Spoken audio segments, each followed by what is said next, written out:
Hey, how y'all doing out there? Sorry, I am a little late today. Actually, wow, I am quite a bit later than normal. I'll explain this real quickly. Is my kids, the school district that they attend, the teachers are on strike, unfortunately. So hopefully they get that sorted out. That's a pretty complex topic too. If you guys want to talk about that today, we can talk Super Bowl. We can talk whatever you want. We're just going to play the game basically here. You know what? We're going to leave Top Cat up there. Let's go ahead and leave that up there. I don't want to remove that. I hope you all had a good weekend. We're just going to do some nightmare raids and then some Elder EQ. We're gonna keep it simple. We're gonna keep it simple. Let me know how y'all are doing out there. Did you enjoy the Super Bowl? I imagine most people, unless they are Patriots fans, in which case my condolences. I'm aware there's like 5 of you who have never seen the Patriots win a Super Bowl. And if you're watching this stream, yeah, I don't know. I don't know if screen time's good for people under the age of 3. And Travis, what's up, dude? Thanks so much for being here, buddy.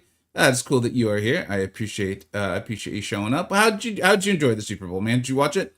My alliance, we sign up for the roles in Nightmare Raids, and so we pretty much sign up for everything. We're big on signups. We enjoy signing up around here.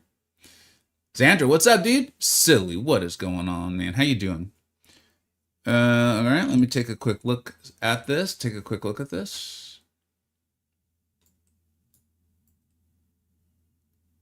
CVR, how you doing, bud? How is your week going so far? All right, I don't think anyone has signed up yet. Let me take a look at my BG chat. All right. I thoroughly enjoy using Red Guardian on the right side, so we're going to go with that. Let's go ahead and set this up. We're almost there. We are almost there. I'm a little disappointed that AQ rewards aren't out yet. But, you know, what are you going to do? Where's my Red Guardian? Where is my man? There he is. Let's get him in there. Oh, we got to buy some of these. Okay. All right, Kabam. We can buy 99 at a time, I believe. That's still not enough. 99 is less than 180. I got straight A's in math, guys. That's the kind of level we keep it around here. And 99 times 2 is definitely more than 180. So we can join. Nightmare Raids. I apologize for this. I should have handled this before I streamed. I knew I was late today. We're almost there, though. Here we go. I got it. We're so close to that being there, guys. I promise. I have this sorted before Kabam will get AI 2.0 in. I promise you that. I promise that this will be in game before AI 2.0. There's no chance that Kabam beats me on that. There's a lot of things actually that that I will get in game before Kabam does. We are so close. I don't think I took assault. I think what is our boy Red Guardian here on the right side? Iron Spider, what's up, dude? How you doing? The Team Mystic Curling was more entertaining than the Super Bowl. Yeah, the actual I was cheering pretty hard for the Seahawks. There's a couple guys, the Spreadsheet Wizards, whose names you've heard me say quite a few times on this channel. They are big Seahawks fans, have been for like a very long time, right? Like I think Abdo is a massive Seahawks fan. So I was pretty pumped up for I was cheering for them anyways. And then the whole idea of the Patriots not winning. I don't typically hate cheer, so I don't hate the Patriots. It's a very strong word. But I've seen the Patriots win a lot in my day. They've won a lot of Super Bowls. So seeing another team, so those two things combined made it pretty easy for me to actually enjoy the Super Bowl. And then it even got close there at the end. But I know it was kind of a low-scoring game, more of a defensive affair and those sorts of things. So Vanguard, we are Vanguard. And then I can put this phone down and pay attention to my other phone. All right, there we go. I am in. I am back. Thank you for sticking with me. I was shooting stars too. I'm just not into the NFL anyway. Well, that would explain it. That would definitely explain it. Very happy for Hawks. Myers should have been MVP. Yeah. I did think Walker was an interesting choice.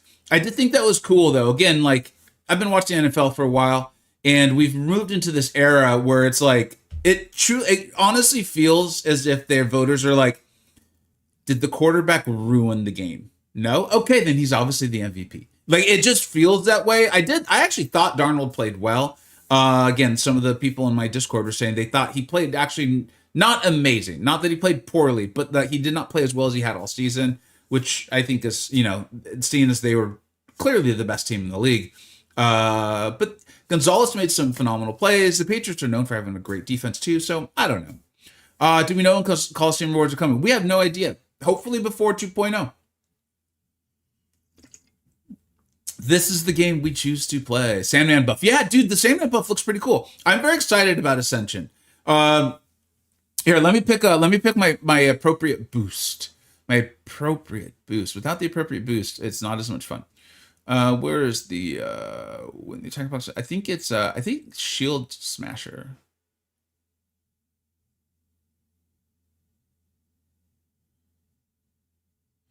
I've typically gone with Shield Smasher, but I was watching Kaitu's video today, and I think he was suggesting a different one. I'd be open to testing a different one. Let me see what Cat Murdoch is suggesting in the in her graphics here. Useful graphics. Let's go ahead and take a look at these, and we will talk Ascension. I'm actually really excited about Ascension. I think it's in a weird place because the pool is incomplete right now, and that's fair. That's not crapping on Kabam. I think it's fair that it's fine to hype it and let it go. Like, I actually even advise my viewers, like, don't let Ascension influence your rank up decisions too much yet, because there's just so much we don't know. We don't know when the rewards are coming and how there's so much we still don't know about it. So I think if there's a champion you love, and maybe that would be like a tiebreaker, like this Sandman buff, dude, I think it looks cool. Don't get me wrong. I'm very interested in it too.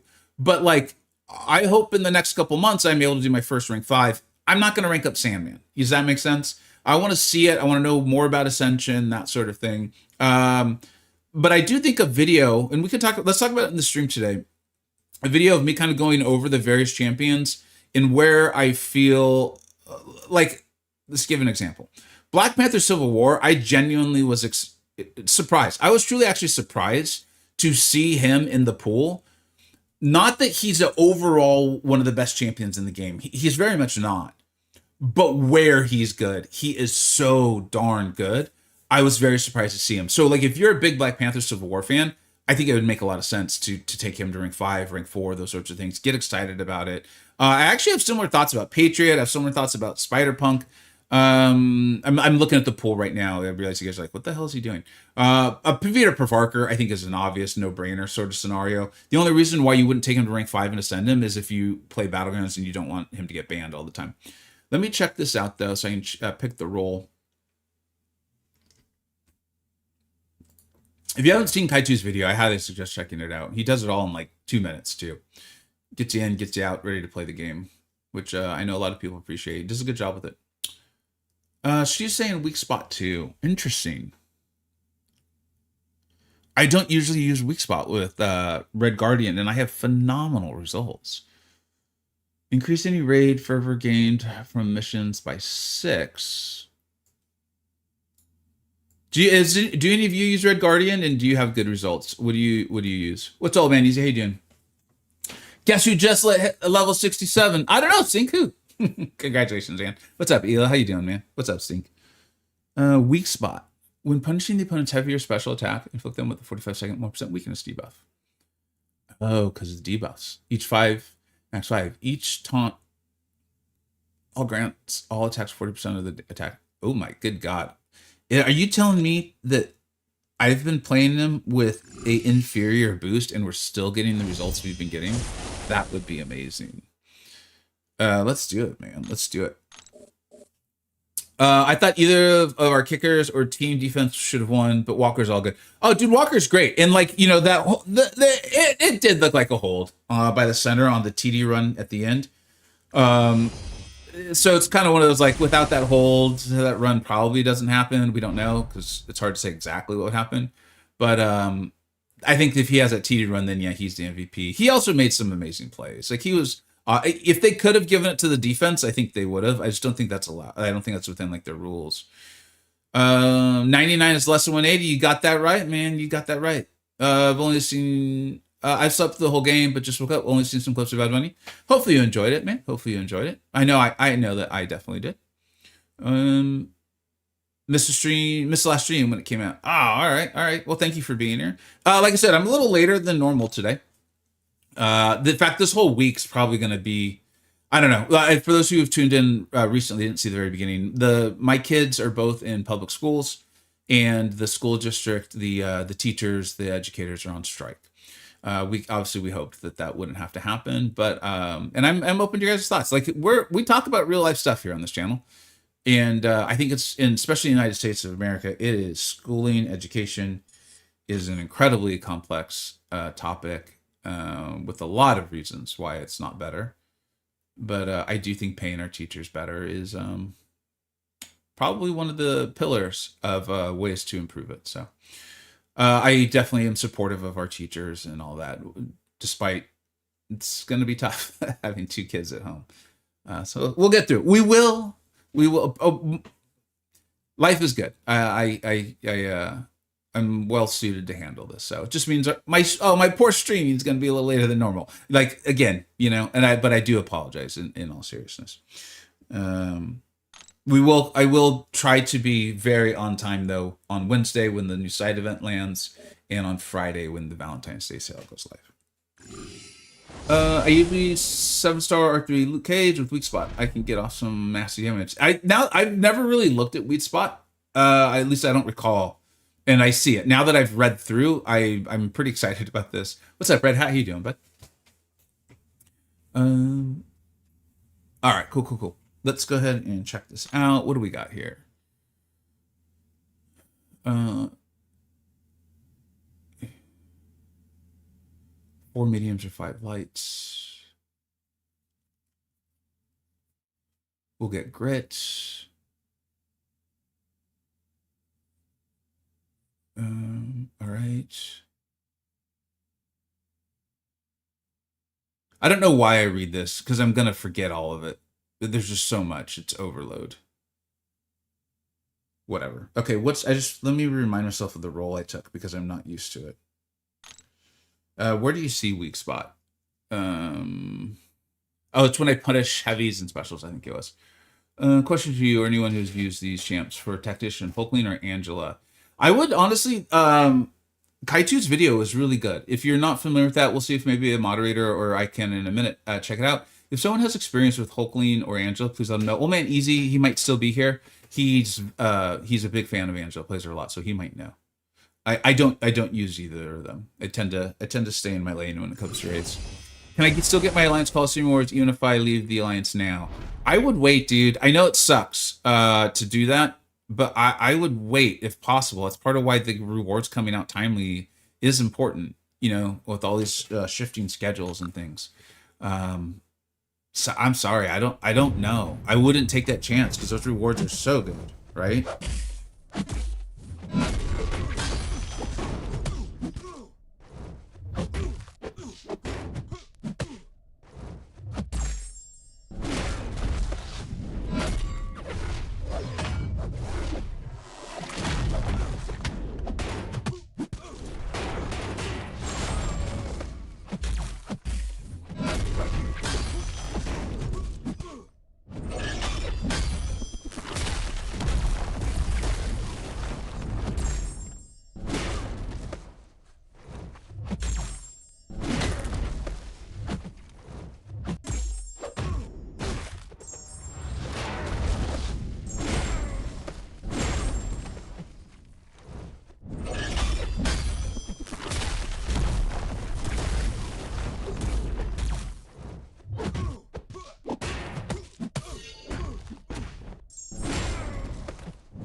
I feel like I must be doing something wrong because that weak spot seems so good, and this is producing inferior results.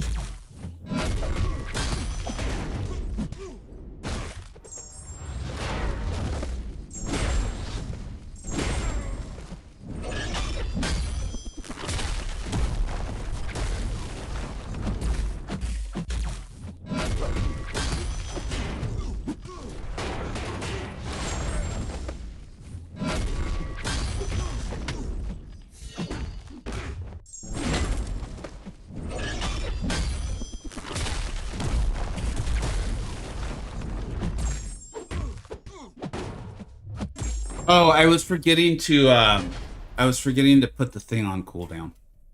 Right? I think so. Let's go. I'll go ahead and give it another try. Hulkling Angel can work, but you have to earn those charges to counter the defender. Okay. Thanks, old man. Easy. Appreciate you shouting that out. What's up, Illuminato? How you doing, man? Also, to be fair, the whole system is unfair on the player. Seaton made a video about it on Alliance. Yeah. Yeah. Yes. Yeah. I mean, honestly, man, I put out a video a few days ago. A few days before. It doesn't matter. Like, one of the things with doing MCoC YouTube, I imagine any sort of YouTube that covers a game, is like getting over the fact that other people are going to say similar things. You should still put out your videos. I did put out the video a few days ago before all that, telling Kabam that essentially like the system feels coercive. Like it just removes all fun from it. Like the fight in and of itself, I think the arcade fight in and of itself, while I enjoyed it, my priorities and reasons of like, I'm a YouTuber. I wanted to get better at fighting arcade. This provided content for me. That is not a good way to build a game. That's probably a really bad way to build a game. If those are your priorities, is for like your YouTubers to be able to stream something and for them to put out videos showing how many bars they got. Like that's probably not a good priority. Like if that's the only good coming out of it, I felt like the fight, because of the additional nodes and arcade being a tough defender as is, really prevented the flow state from happening. And then that just intensified the coercive feeling of the podium upgrades. Like, and I think when that's what's happening, that's really bad. Because, and the thing that sucks is, dude, I actually really like the mode. I think the mode has a lot of promise, a lot of promise. And I think, we've been talking about this for a few months now on this channel, that like they've clearly been building champions for a while that have more of a ramp up feel, which is cool. I think it's cool if they now have a place to use. So if that's what they were doing with the Coliseum, then great. I guess what I'm saying is, I hope what Kabam does is, I hope they don't like, and I'm pretty sure they put too much time and effort and energy into it, but like, I hope they don't just take their ball and like go home. They're like, oh, screw you guys. But we'll see what they do. It's their game. They like to remind us of that, and I like to remind you guys of that. Because if you're going to be spending your hard-earned money and stuff, dude, I think you should know that they can change anything anytime they want to, whenever they want to.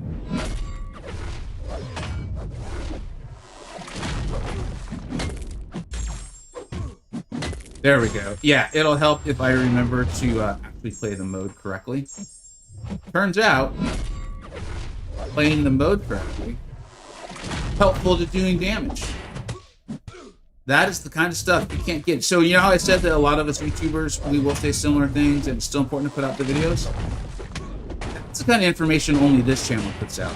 That if you read the notes and play it correctly, you'll do better. It's only me saying that. No one else says that. Oh, man.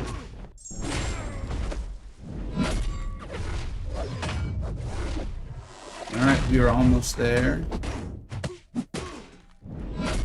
Actually, after this fight, I want to take a look at the rest of the map. And make sure I don't want to waste Red Guardian on a fight that I think probably a lot of my mates can do. I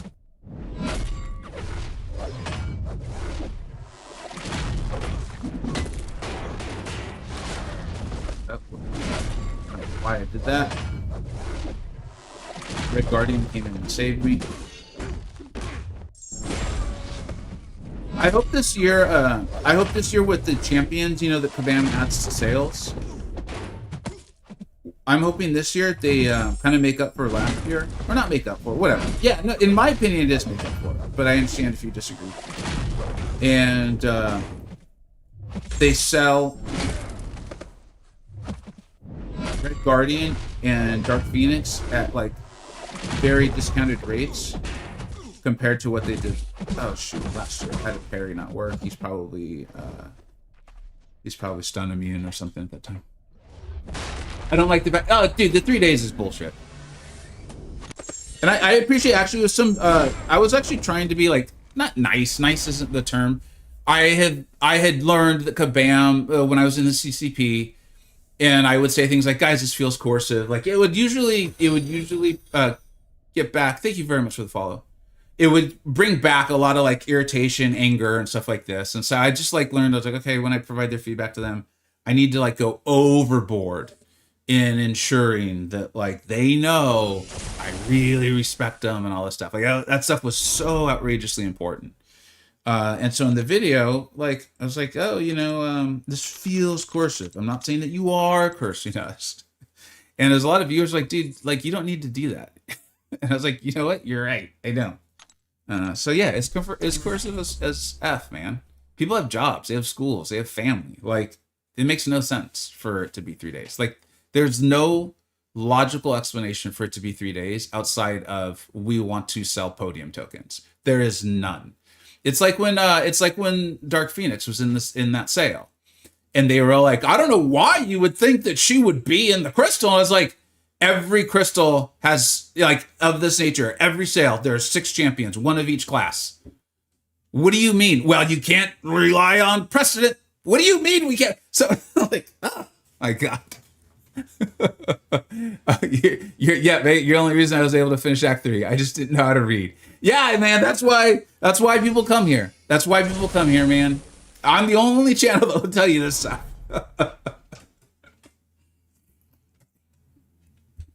Mr. Knight and Antivenom. Yeah, dude, people are having a lot of fun with Antivenom. All right, let me check the other fights really quick. Okay. I don't know how great he's gonna actually be for Prowler. See, last time I used Falcon, who was phenomenal for everyone. So let's do a little bit more work on the horse here. I think we'll move over to the EQ. We'll really get things exciting around here. All right, guys. Let me know what. Let's see. What else can we talk about? Super Bowl. We already covered the Super Bowl. What else did we have here? Oh, the Olympics. Did anyone watch the Olympics? It was actually pretty cool. I haven't watched any Olympics in quite a while, to be honest. But we saw a little bit of the ladies downhill skiing. Pretty nasty crash. Actually, I haven't seen. I think it was Lindsey Vonn. Actually, hopefully she's okay. She was airlifted. And then the ice skating was like the team, which is new since I've been watching. So I don't know how new it is, but I don't recall there being a mixed team. Maybe there always was. But that was pretty cool. There's a dude they were calling the Quad God, and assumed it meant that like he was going to have huge thighs, like Saquon Barkley. But no, it's because he does these like quadruple like spins in the air. It was wild, dude. If you haven't seen it, I highly suggest checking it out. They were saying that like literally no one else can do the things this guy does, and if you watch it, you're like, yeah, I believe you. Like it was pretty crazy what this guy can do on some ice skates. He even does like a flip.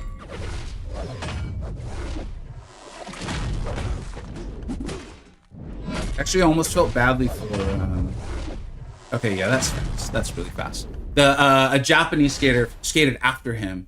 And dude, the I can't remember his real name, but the Quad God guy, his routine was so outrageously difficult that he actually made a few mistakes, and he still got like over 200 points because like his degree of difficulty was so outrageously high. And this the Japanese skater came out last to kind of like try to still get his team the gold, and his routine was phenomenal. Like it was graceful, it was powerful.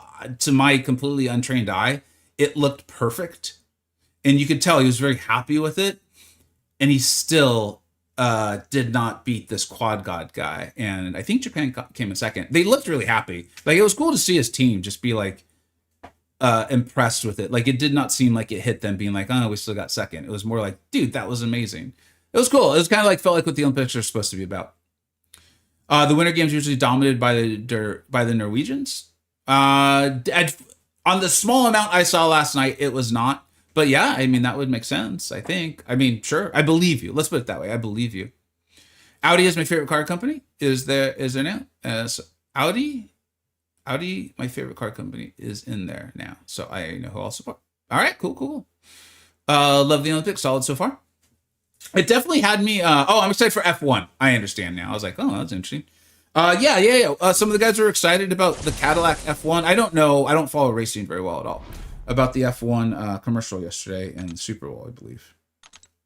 Oh yeah, Super Bowl commercials. For me, I will admit that my Discord server pointed out that there was a few commercials I did not see. Like I was making food and hanging out and stuff, so I did not see all of them. Of what I saw, the Budweiser one with the, I'm not going to ruin it in case you haven't seen it, with the small baby bird and the horse. That one got me, man. It made me laugh. It also had me like feeling like excitement. I thought that was great. All right, I'll do one more.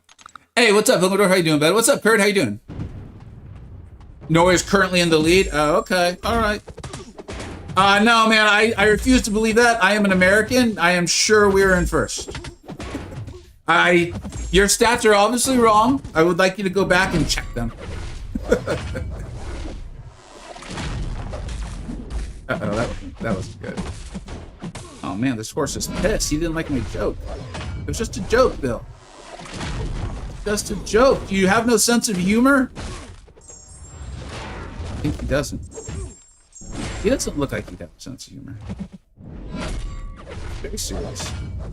And like he'd be in a lot of dental things. Yeah? He probably makes a lot of money for his dentist. Alright, we are almost there. I think this will be our last fight. We'll jump into the queue.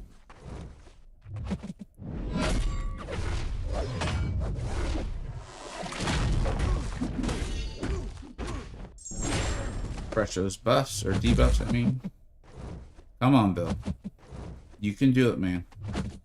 We worked on this. I even said I liked the horse commercial, dude. Come on.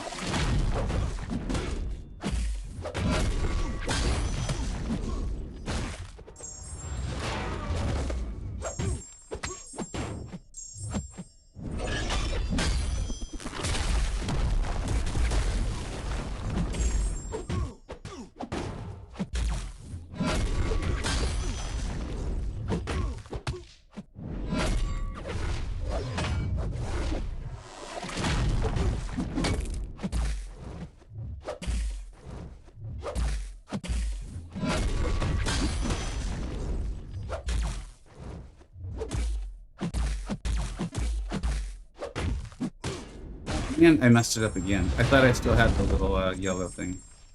We'll get there, I promise, guys. Come on, Bill.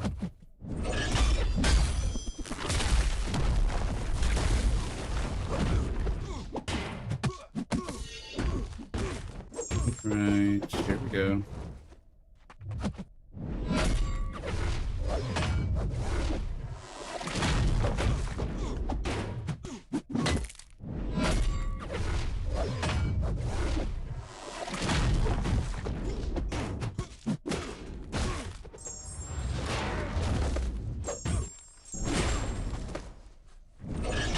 You know what? I don't think I'm doing anything wrong, and I gotta say, like, I don't know if this boost is as good as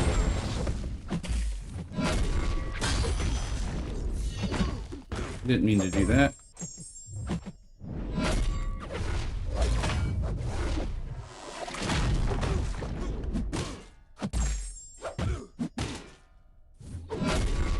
I'm tired. We're gonna move on.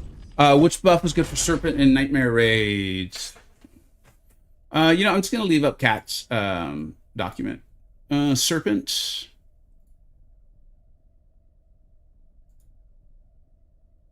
Vicious Placebo.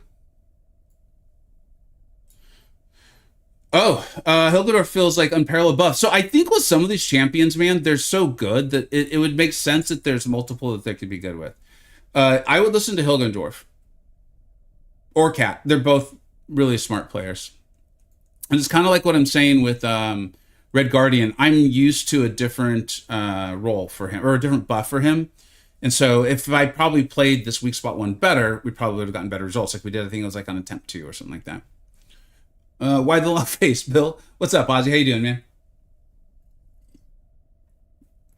Um,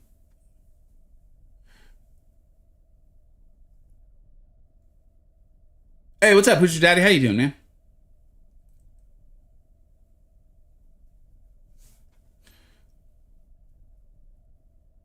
Yeah, definitely do the solo raids test map. I think that's actually really helpful. You know what, guys, if you don't mind, I hope you don't mind.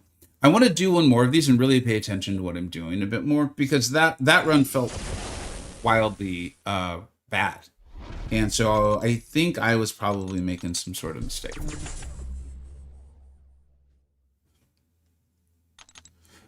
Um, I'm trying to remind myself of what my role does.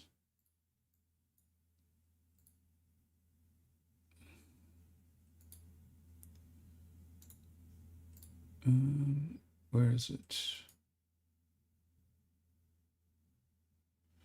Increasing your raid fervor gain from milestone for missions for 6 each weakness or taunt debuff when punishing the punish.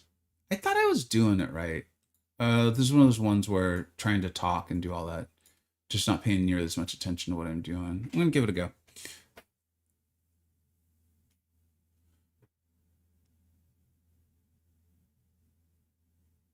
Hey, DT United, I realize it's probably gonna sound stupid as heck, but can you remind me who Max is? I feel like you're talking about the game, and I will admit I'm struggling to remember who Max is. We were doing a lot, so we didn't really have a lot of sand on. So I feel like I'm just missing something, and I don't want to ignore your comments, or I don't want to not respond to your comments because I don't know what I'm talking about. All right, let's give this a try. What was I doing wrong?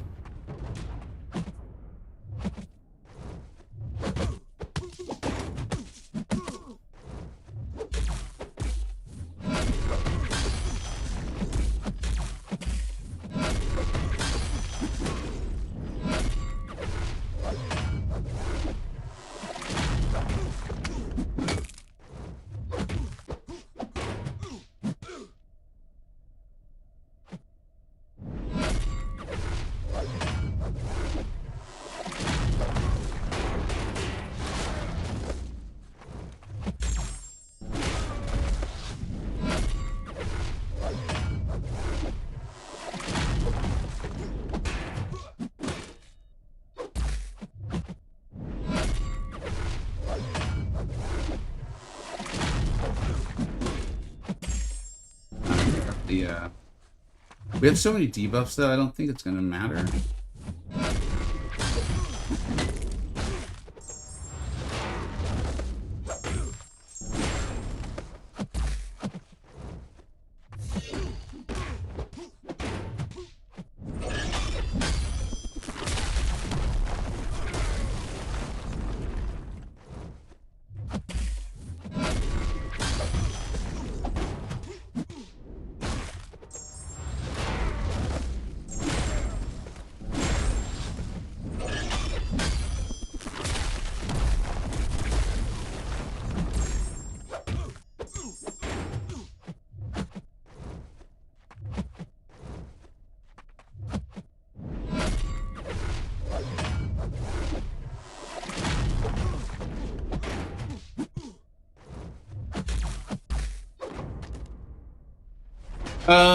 Yeah, I don't know. This is what it is. This wasn't as exciting as I had hoped it would be.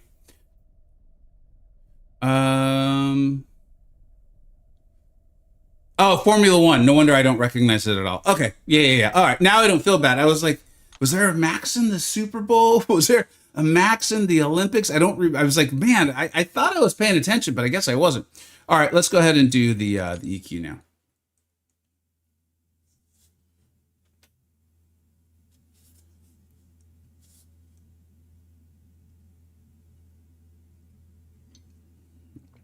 I personally like the unparalleled buffs because I find it easier to punish heavies and specials.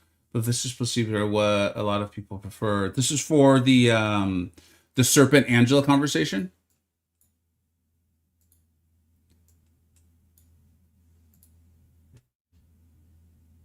And I could see that too. It making a lot of sense of like which one do you like fulfilling more. I think that might be part of why I like the other booster at Guardian more. Is I think it's, if I recall correctly, it's based on blocking, and with him, I'm wanting to stun a lot in order to keep my various debuffs up. I don't know. What's up? I'm Rock. How you doing, bud? All right, let's go ahead and do this. We are on, I think the science lane is what I got to. How are you guys liking the update to the EQ? So far for me, it's felt better. It feels like it's hitting like what I think it's probably supposed to do, and best done is like just like a bread and butter for players. Like let them just come in, feel like they're increasing their account a little bit, play the game, enjoy maybe playing some characters that they enjoy, that they've ranked up, not like testing their whole roster. You know, get a little benefit from increasing their prestige, but not going to be exhilarating for your more advanced players often. Let's see, what is this one? Knocking the defender down while they are suffering from a power sting, slow, taunt, or weakness. Also inflicts a non-stacking 50% petrify passive. Power sting, slow, taunt, or weakness. Okay. Science attackers. When the defender gains or loses power while they're... Okay. All right. And I remember this Ultron being kind of a pain in the butt. Each time he successfully evades an attack, he's going to inflict a disorient debuff, reducing. Okay. Each time the defender struck, under the effect of armor buff. Your power. Does he get armor up? I don't think.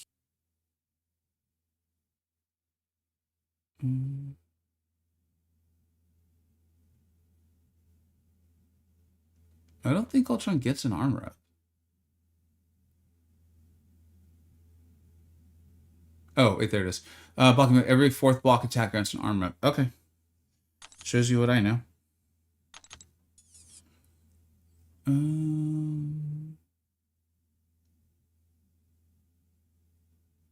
Caroline is broken and cosmic.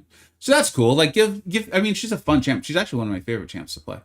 Each sentence is shuffle under the effect of armor up. So we need to remove the armor up.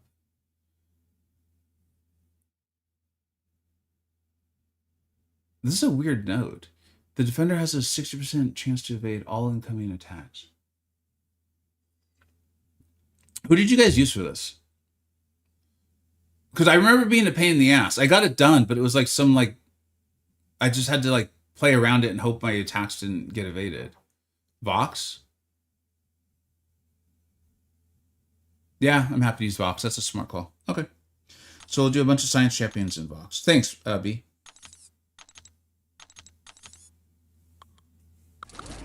I think I tried Cull Obsidian, and it didn't go that well.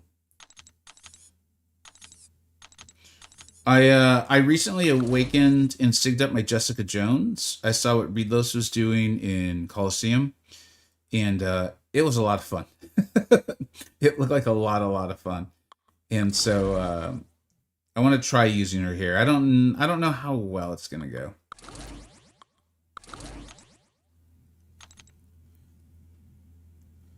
Okoye is also a good champ. She's okay if you like that sort of thing. But so what I was thinking is she's not going to get around you Spider-Woman. You got her anti-evade on. That also makes a lot of sense. All right. Thanks, guys.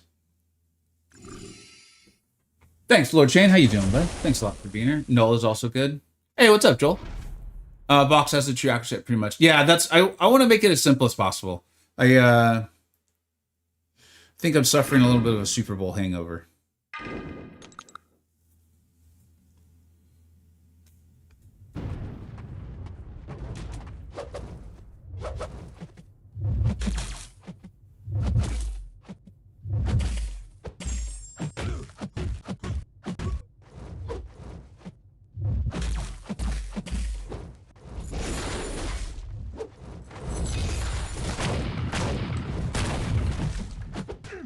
Man, you guys remember when they sped up Well, it felt like it was him. Shit, we're starting over.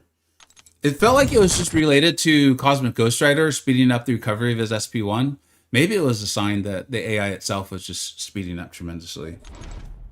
But I remember the good old days. I remember the good old days. Usurp. Thanks, Weezy. It's amazing. It's always funny, too, when I'm like, I don't know who to use. And then over the course of like 2 or 3 minutes, you guys name like 18 different champions. Oh, thanks. Yeah, no. I get you, B Viking. Despite what you just saw, I don't expect to have too much difficulty on this, but that may have been a smart call. We'll see. With my Super Bowl hangover, I may regret this.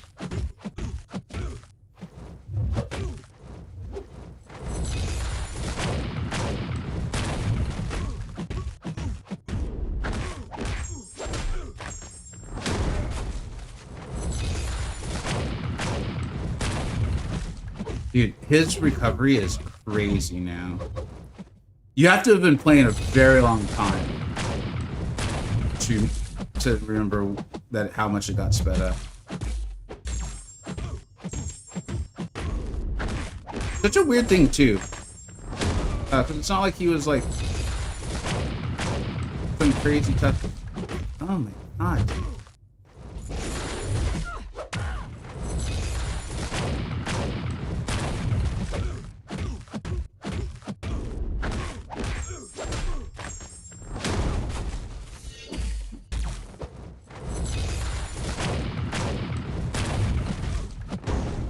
It almost feels like if he doesn't scoot up a little bit on his SP1, like if he stays back, I don't know if you really can punish it consistently. Obviously, you can punish it. On the plus side, LGK is much easier this month since you don't have software. Oh, Hilda Dwarf, here's what's weird is like in building a game, I actually think this is pretty good.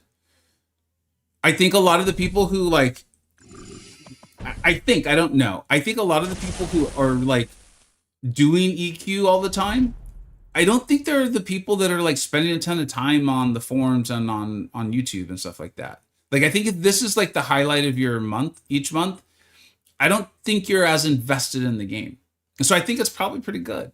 It's just not as fun for the rest of us.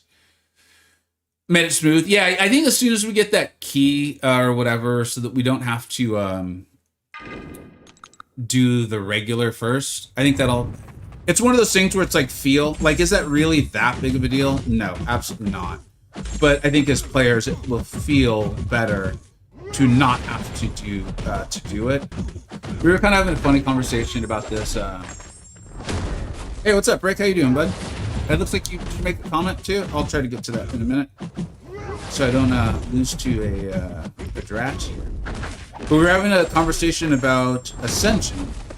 And someone was kind of like, I'm paraphrasing a bit here, and I don't remember exactly who said it. It was like, why is everyone so excited about Ascension? It kind of just feels like 8 stars. And we're like, oh yeah, it's pretty much the same thing. It just feels better.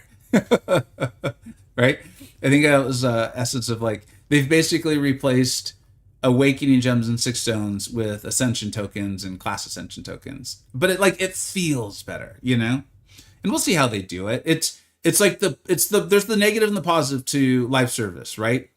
I think the negative is sometimes they're just going to do stuff that's just not going to land, and it sucks because we have to play through it because we're enjoying the game overall. The positive side is like if things aren't going well, they can change it on a dime, you know. Why don't you just use Odin, Galactus, Serpent, Angelus Energy, and cheese the whole event?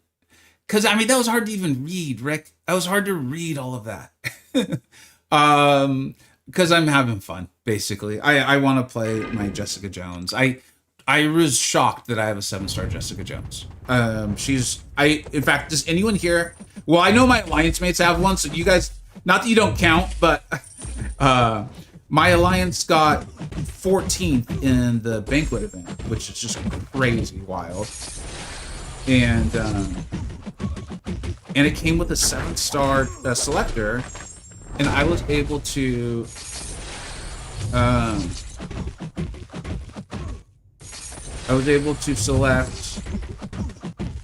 Okay, as I said, remember I told you guys the teachers are striking. I apologize. I have to answer this. I'll be right back.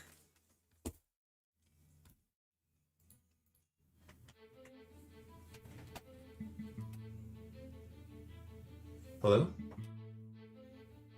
Hello? I I'm sorry, sweetheart. No, I'm doing things right now, but you could walk home. Okay.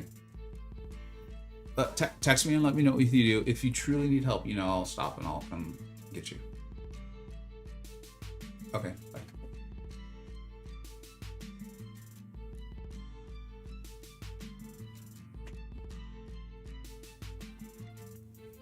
Yeah, thanks. I appreciate you guys reminding me.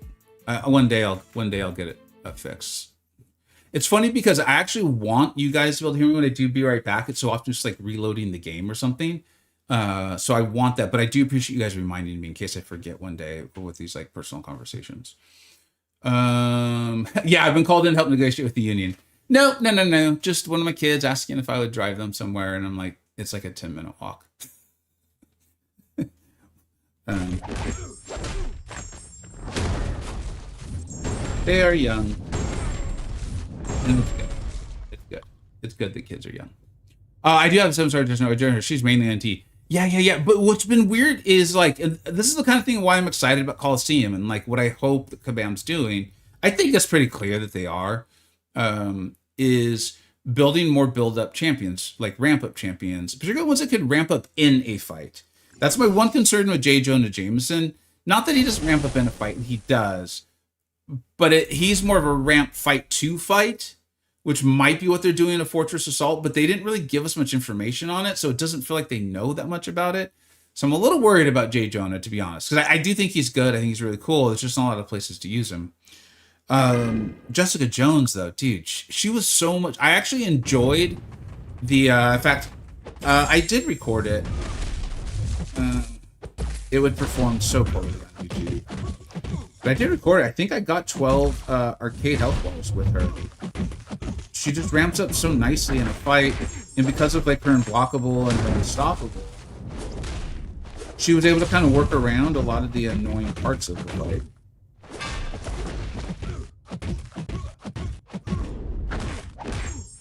You were able to suck from a crystal. Okay, that's one of the reasons why I haven't got it out yet. Is I'm like, I made this mistake with Red Guardian. I didn't really think it through. Whereas I put out these Red Guardian videos, the 6-star buff videos performed really well. And then I was like, oh, if people like the 6-star buff videos, they're gonna love my 7-star. This is great. And I put it out. It did not perform well. And then I was like, that's because no one's got it. What am I doing? Not no one, but very few people do. To be honest, EQ is so easy now, you can almost sleepwalk it. You only need to pay a little bit of attention to the boss. I don't understand what you mean, old man. How could you possibly say something like that? Now I feel like I have to say dyslexic Asian, man. I like dyslexican. Can I keep saying dyslexican, please? What's up? Thanks so much for being here.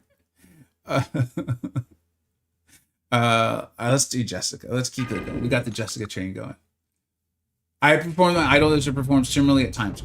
So here's the interesting thing on the idols is, and why do you remember me saying, you're like, yes, it was like 5 minutes ago. I'm not that old. Dude, he is so extra on his specials. I don't know, not know why. But this, I will start calling him El Royale with cheese, man. Some people will get that. But man, he is the El Royale with cheese. These specials, he's like flipping and flying around, and he's just doing it all. I love it. I love the flair. I love the flair.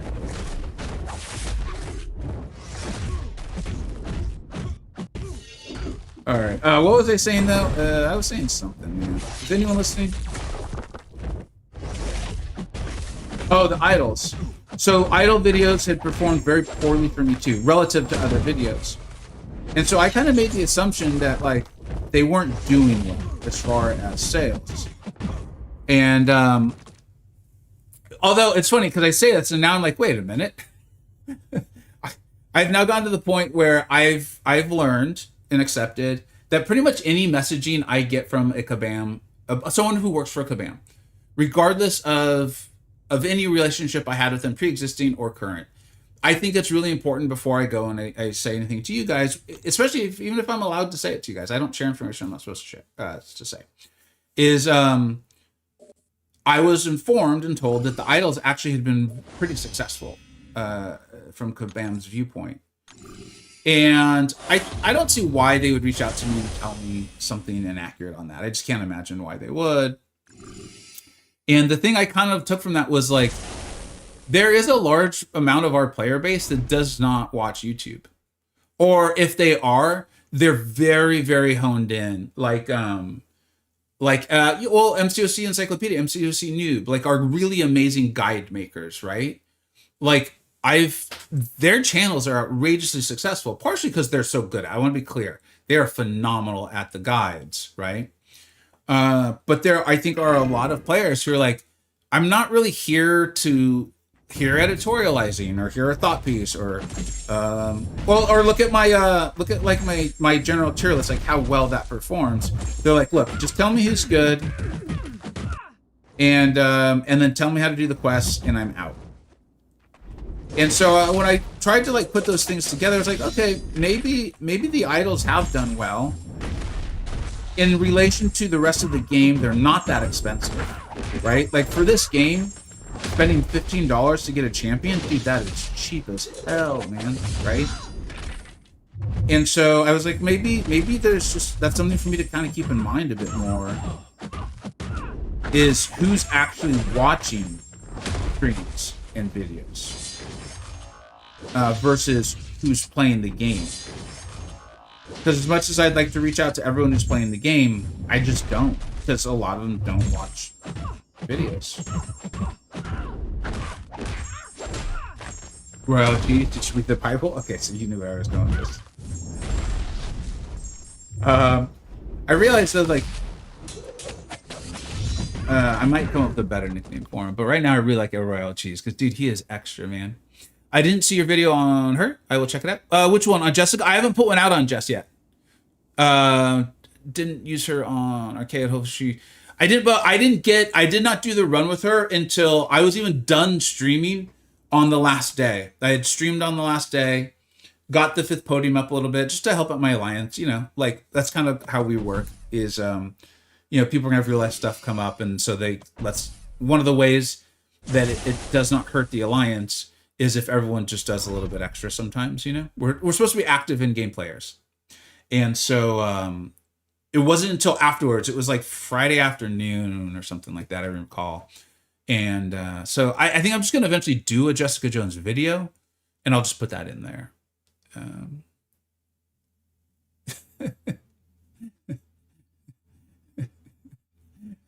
Of course, bro. Thanks, dyslexic. I appreciate it.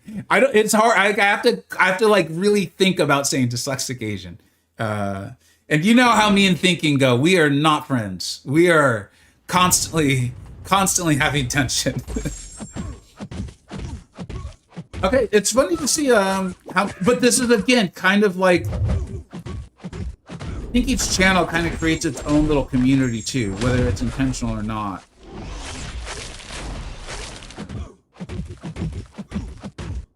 I was really hoping the guy that asked about the boycott would stick around though.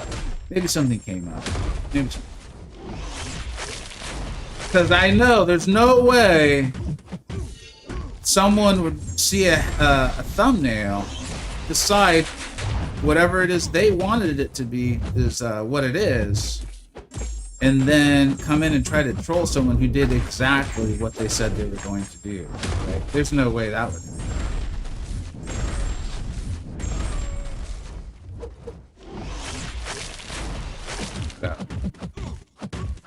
That's a shame. That's a shame.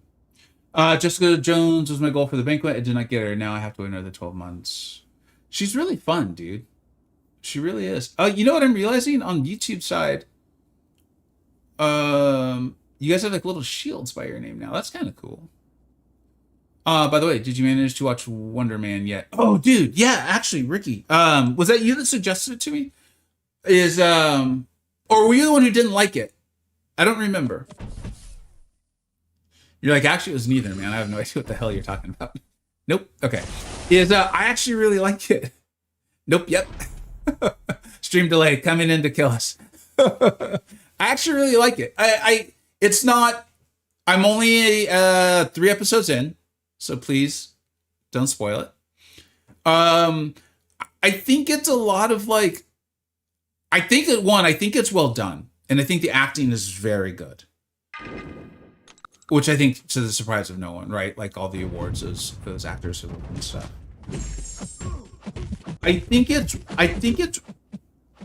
It's not the same kind of show. Okay, bear with me on this one, but it's similar to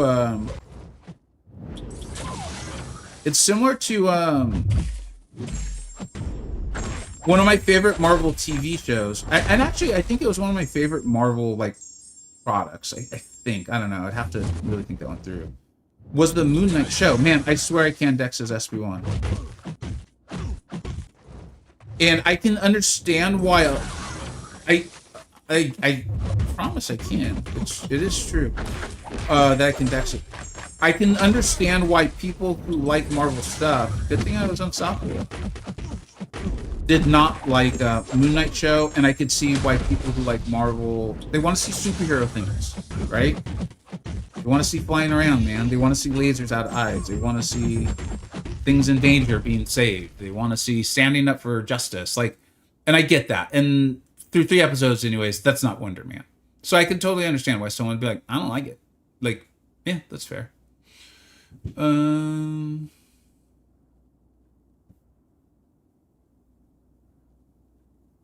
So what's that have to do with the whole character? Ricky, if you're responding to me, dude, let me know what part of what I said you're asking about. Because I'm happy, dude.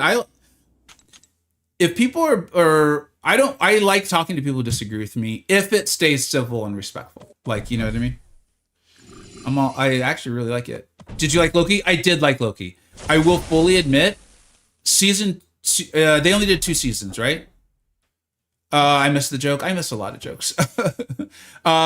Season 2, like, I think Loki's old enough to be able to talk about the ending, right? If anyone's like, dude, do not spoil Loki. I as much as I hate to lose your view, you should probably tune out for a little bit. When he like gets in and like becomes the tree, I will fully admit, I even looked at my wife. I'm like, I have no idea what the F is going on. And she's like, I think I understand, but I don't understand. Like it went so far over my head that I've had to like spend years now watching like, I think it's Screen Rant. There's a good one and a bad one. Maybe it's Screen Crush.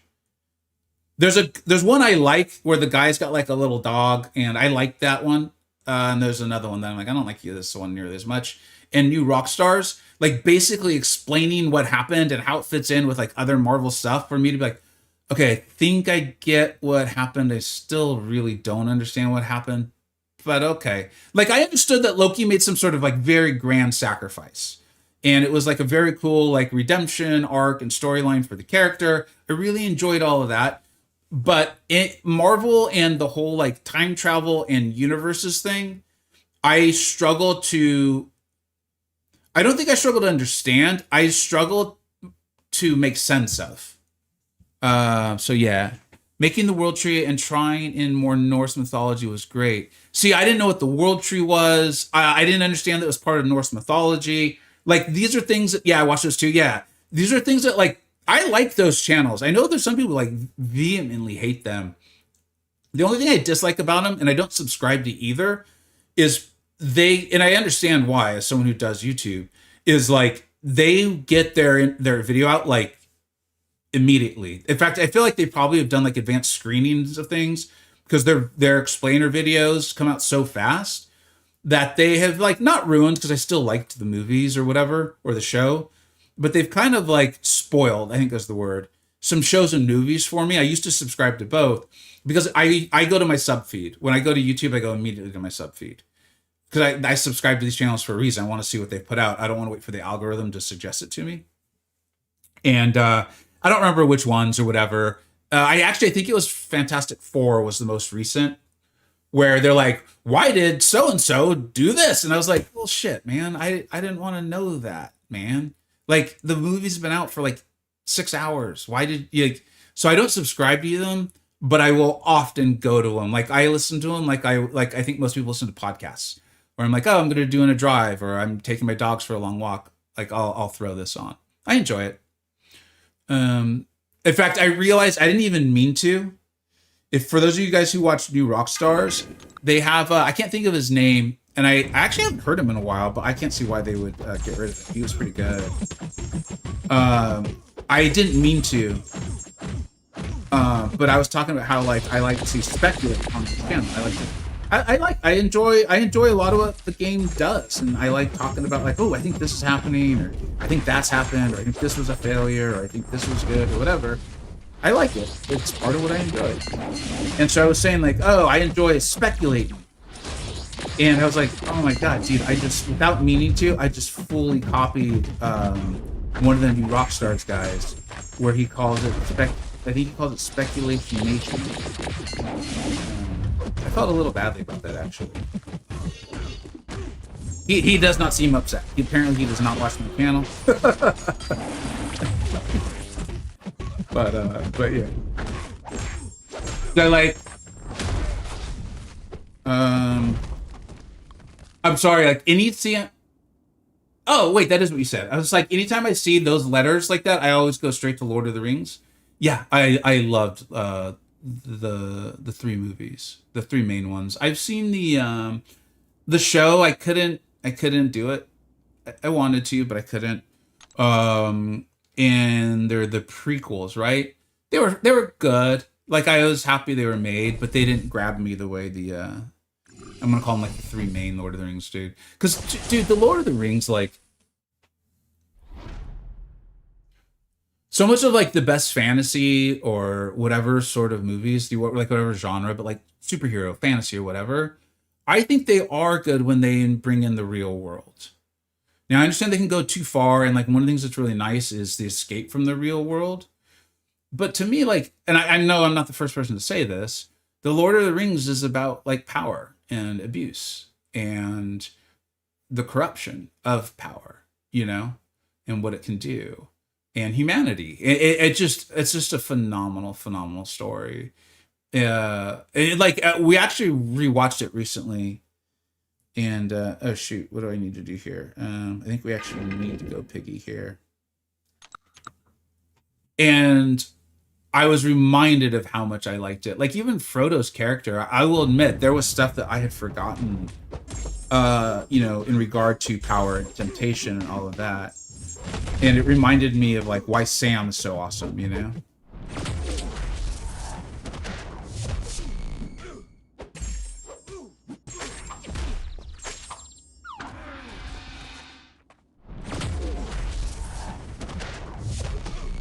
Given the audience, I assume most of you guys enjoy Lord of the Rings too.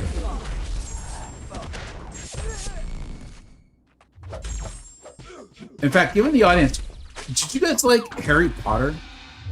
Those movies came out in the same time.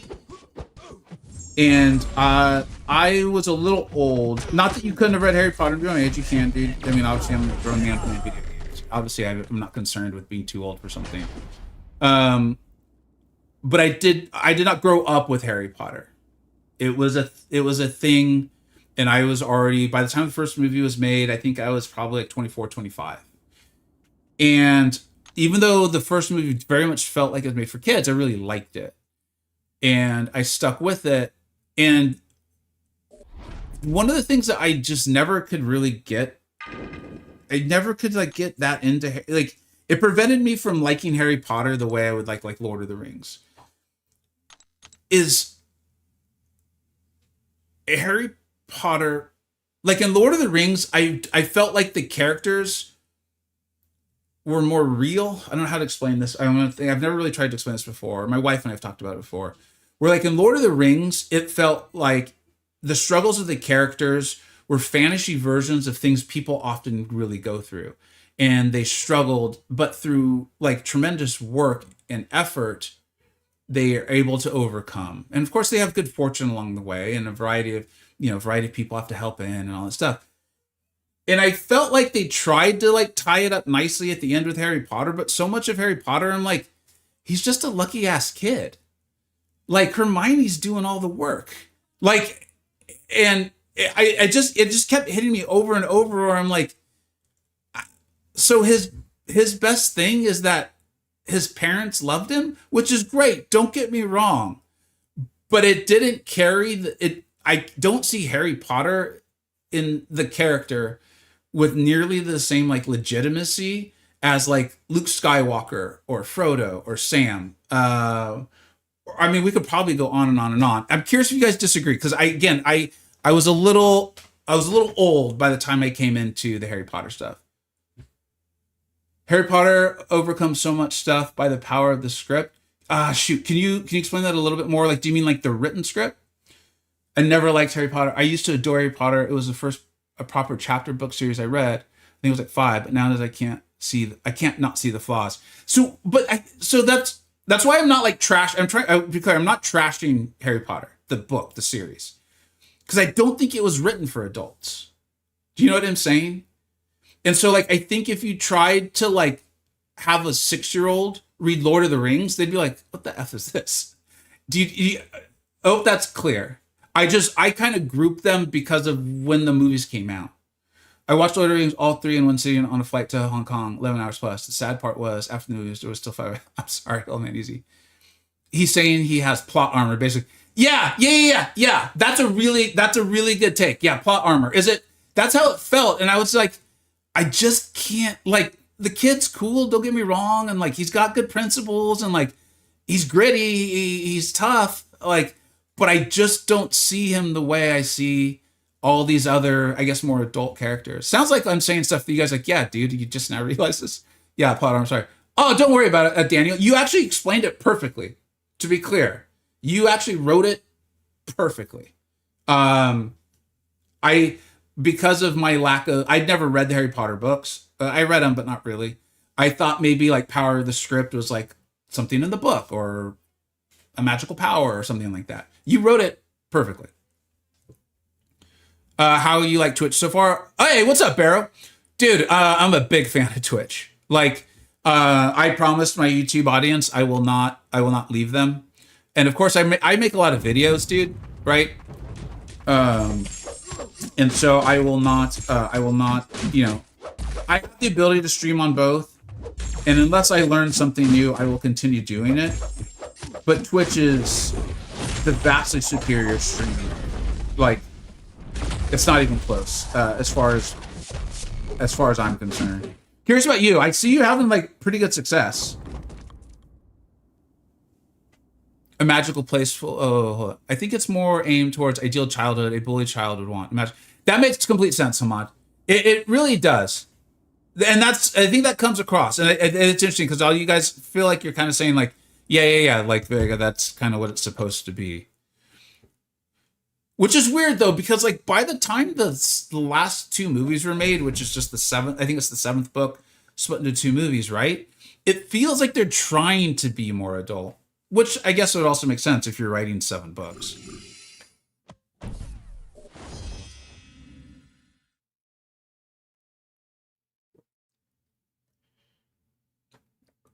And they definitely hit the whole magical place full of wonders exceptionally well.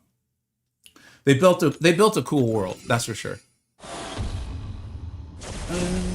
Agreed with the timing of the movies, linking the series and pop culture, but HP was definitely for kids. I think it's much more true. That tracks. I mean, that's literally my experience. I don't discriminate between my enjoyment of different movies. Oh, I do. I'm just kidding, man. Same way I don't compare genres. I'll go in their own way. That's interesting. You kind of bring up the topic that I had thought about going with today's stream and this week. We were talking about on my Discord a little bit today in the sports section. The Super Bowl being yesterday. Of course, there was some conversations on Bad Bunny and those sorts of things, right? And if you're like, Bad Bunny, what are you talking about? Like, oh boy, do I have some reading for you to do. But anyways, the concept of something not being for me and me not liking it, not necessarily meaning it's bad. And this guy goes invisible? Who the hell had the audacity to put this guy in here? What is this? Didn't even know how to fight Dracula? When the hell do we have to fight Dracula? Who authorized this? This is nonsense. Oh my god, he gets up like a freaking vampire. I'm hyped about Switch 2. It's someone new, which already exciting. Let's see if it lasts. Yeah, Barrow. So it's funny, you and I are in similar boats on this, I imagine. I will fully admit it was them doing drops that got me to even consider Twitch. Because I always thought MCoC didn't really have a presence on Twitch at all. I'm told by, I think it was Dread, said that years ago there actually was a decent MCoC presence on Twitch. So I feel like even if they stop doing the drops, maybe the presence will stay. I also have I constantly am considering not a full transition because I won't drop MCoC. I enjoy my alliance and I enjoy making videos on MCoC and stuff. So I would not drop it out of nowhere, but I'm constantly always considering a second channel that's about more like real life stuff and talking and involving video games and just kind of streaming. So the ability to build a Twitch channel and presence really is interesting to me personally for what I think I want to do longer term. That all being said, I was streaming after the Kabam live stream last Friday, and I think we had almost 2,000 people in here. I'm only doing EQ and Nightmare Raid, so I'm late on a Monday when Kabam has just been L after L after L, and I think we have 25 right now. So I'm aware that if Kabam stopped the drops and all that, I wouldn't be getting 2,000 people, So, what do you think of Dune? So, okay. I watched the first Dune. I was like, why I don't like this at all. It honestly, guys, it was boring to me. Does it get better? And I'm talking about the movies. If the is Paul Ortiz, is that is a very famous actor. I can't think of his name. He's very famous. I think me being a little older is probably coming out on this one a little bit. But it's interesting. That's probably why you're asking. I had similar thoughts to Harry Potter, where I was like, why am I supposed to like this kid? I really don't. They just feel kind of like, well, I was born in the right family, or I was the chosen one. I think any sort of chosen one narrative, I just don't tend to enjoy. The idea that you're supposed to rule because you came out of your mom and dad. It's just, I don't know. Just feels weird. And you guys might even be saying well, you really missed the point of Dune. In which case, please tell me, because I tend to like these big movies and things where worlds are created. So yeah.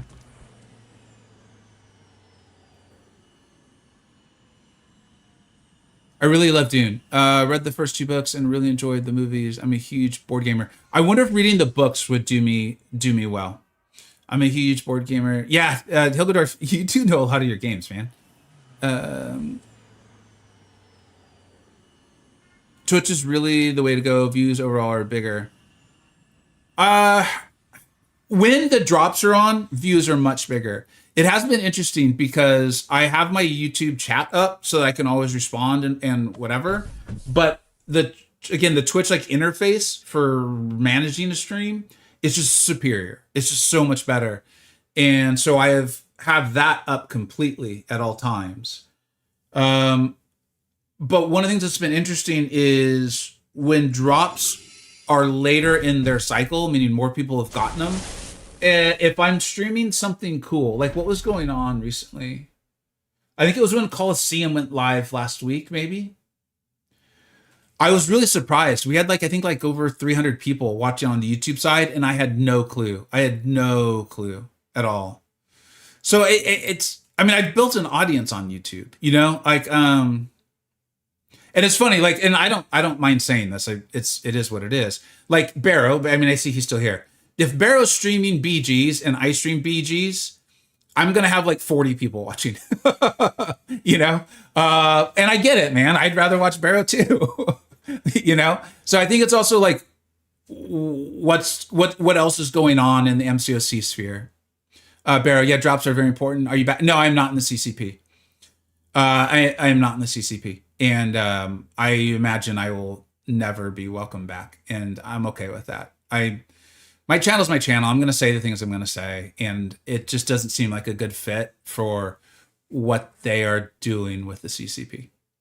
If you ever have questions on that, man, I'm happy to talk about it pretty frankly here, but I'm also open to DMs, Barrow. I think they said Thor Rags drops will be for CCP or something, but not sure.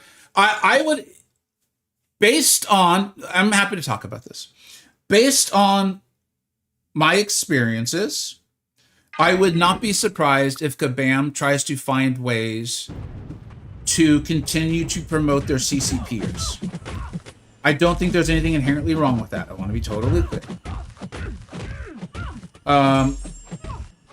However, my sense is that when it comes to Twitch drops, that is on the Twitch side. And so unless Twitch said, okay, it will only be certain channels playing your game, based on a very small amount of research, Twitch doesn't do that. Twitch doesn't mess around. They're like, if they're playing the game, they get the drops. If they're not, they don't. It's as simple as that. But we'll see. Yeah, Kabam, it's live service, right? They're going to constantly try to figure out what's best suited towards their wants and desires. Again, nothing wrong with that. I don't think they hide the ball on that. I don't think they're lying or anything like that. So yeah. On the other side, though, Barrow, or literally anyone, it's not just me and Barrow here, apparently, is I think Kabam would be awfully foolish to do something like that. This is kind of like how I knew they weren't going to kick me out of the CCP. I was going to have to leave it. Is that it would be bad for business, I think, overall. They're obviously trying to increase their presence on multiple platforms, and they should, right? It'd be like any other company only advertising on a certain channel. Like, unless you think that channel is the only place your potential customers are, then it's a really bad idea. So if they can increase their presence on Twitch and have a solid presence on Twitch and YouTube, I mean, why wouldn't you, right? Like, you're potentially picking up so many more customers. And so to like do some sort of limiting thing like that, I think it would be pretty foolish. However, they do a lot of things that are foolish, so we'll see.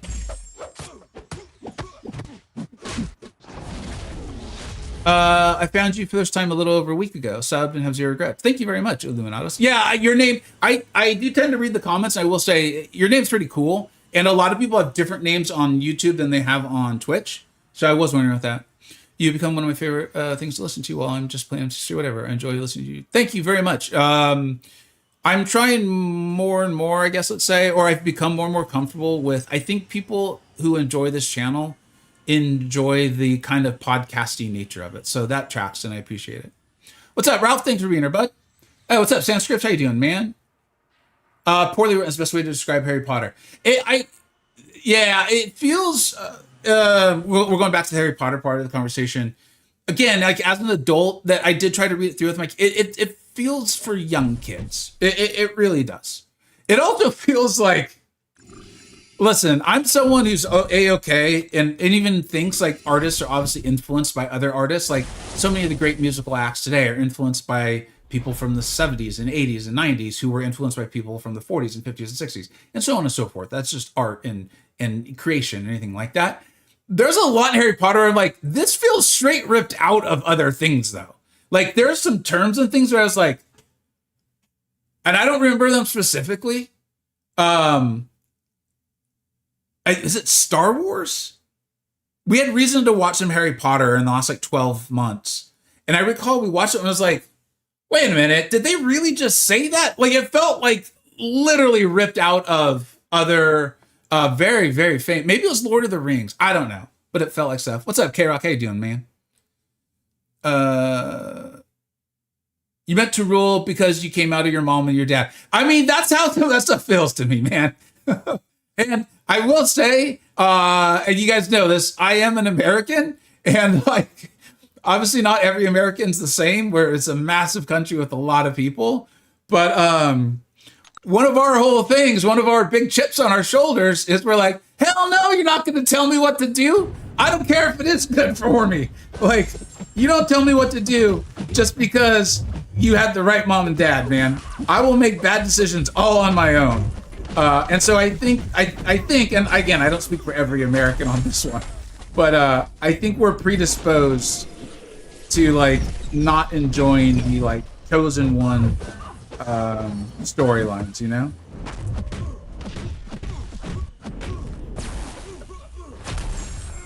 Yeah.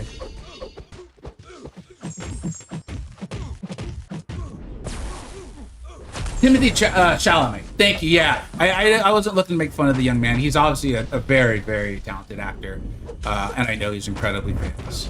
Uh, he was even in a movie I liked. It was he in Lady Bird? I think it was Lady Bird. I think was the name of the movie. And he plays kind of like a moronic. He's a young man, like a young teenager. And I was a young moronic teenager too. It just kind of comes with the territory. And I thought he did a really, really good job. Yeah, yeah. So I'm not trying to dog on him. Brought photons just like Dracula. Yeah, man, you got to bring in cheat codes sometimes. I bet beating the past is very cathartic for. Oh yeah, dude. There was so many articles about that throw that lost them the Super Bowl. Actually, read a pretty good art. See, I like Pete Carroll. I've met Pete Carroll. I'm sure he was this way with a lot of people because he seemed like a pretty genuine dude. But he actually sat there and talked with me for quite a while. I was a pretty young man. I was in my early 20s. And he was incredibly kind. We had a really nice conversation. Semi-private. He had some of his people there with him. Yeah, and I believe my wife was with me. Yeah, yeah, she was. And then he invited us. This is when he was coaching USC. Didn't that was bad. Save me, Spider Woman! Save me! I love you, Spider Woman. And then he invited us out to watch the team practice, and it really was like a carnival atmosphere. Like it was something to see, man. It was so unique at that time, and it's so long ago. I'm probably not going to remember the names of the personalities, but I mean, if you don't know that area, USC truly is like a mile away from the heart of downtown Los Angeles, and like there were rappers there and actors, and it was just like a big social scene with like all these teenage kids playing football in the middle of it. It was. They seemed like they were having a good time. I know I enjoyed getting to be part of it for a few minutes. Oh, anyway, so I was. It sounds like, based on the article I read, they looked like they interviewed Marshawn Lynch for it. That play call not only lost them the Super Bowl, right? Like, great defensive play by the Patriots too. Let's not take away anything from that. But it maybe cost them like what they felt was like potentially a dynasty, because the players stopped having faith in the coaches. The coaches had really built it on like, we're gonna run, and then they get down there with a chance to win the Super Bowl. I think it was like 1 yard line or something, and they pass. I don't remember if it was like the 1 or the 3, but there's like 20 seconds left in the game. And they even had a timeout. That was the word. I had forgotten that they still had a timeout, and they called like that pass play. And it hurt the confidence the players had in the coaching, which sucks, right? They never said it. They didn't say it. But it was strongly insinuated that there may have been some thoughts on like trying to get Russell Wilson a Super Bowl, an MVP. I mean, and so I could see that being further upsetting. And then of course we saw what, Russ has not had the greatest arc to the latter part of his career. Yeah, LA man, keep talking about LA. Is that why you're? I don't think we talked about this. I said that like the K Rock name. That's the radio station I grew up listening to. Is that why you chose it? It must be, right? If you're saying you're from LA. Possibly the worst call of all time. I think so many people were cheering against the Patriots because they had won so much that I think a lot of us, it was like slow motion where we're just like, why? Oh my God, no. Oh, shit. Like, and because of the angle, like you could see, I think it was a cornerback, right? Making the jump, and you're just like, why would you do this? Like, why? So, yeah. Um, you know what's funny? As I just realized something. We'll come back to that. The main character is not meant to feel like a perfect hero. The story wants you to question hero worship. It wants you to think about the risk of following a leader just because they seem destined or special. So it uses the chosen one idea, but it challenges it. Oh, so Dune, dyslexic, you're talking about Dune? Because if so, that will get me to go back and watch it again.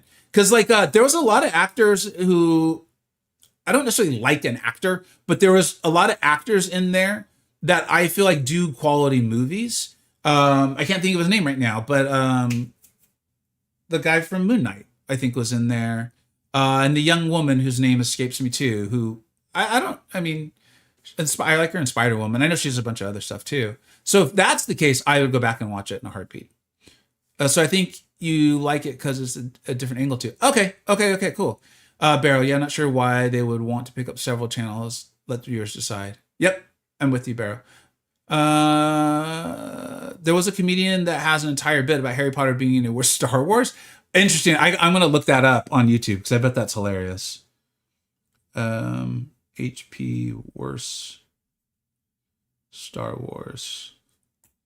Europeans moved to LA to escape King. Exactly, Barrow. Like I think we're like, and then those people, you know, like they came before me, and I think, and here's the other thing is, you know, like half my family lineage is Mexican, which left because of they weren't necessarily kings, but you know, there was a Mexican Revolution, which was the overthrow of an oppressive, not king government, but I mean, kind of. It was a lot about birthrights and who was born, and that you were able to own land because you were born. I mean, we could go and talk about that for a crazy amount of time because you want to talk about like some wild stuff, man. It was like you could own land if you were like born in Spain.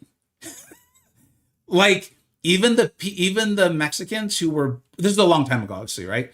But even the Mexicans being from Mexico who were born of Spanish lineage, but if they were born not in Spain, they were already like a notch below, right? So you can see why the people overthrew that. I mean, geez, it's just wild, right? So I think there's something in like my culture, like my upbringing. The rest of my family lineage is Italian, so the Europeans not wanting to deal with kings and that sort of thing. LedyBird's is a great film. Yeah, Dune is subverting. Oh, dude, I might watch Dune tonight. Is it kid appropriate at all? But if that's it, then shoot, I'm watching Dune. I might become the biggest Dune fan there ever was. What's up, Answer Me? History lessons with Vega. Yeah,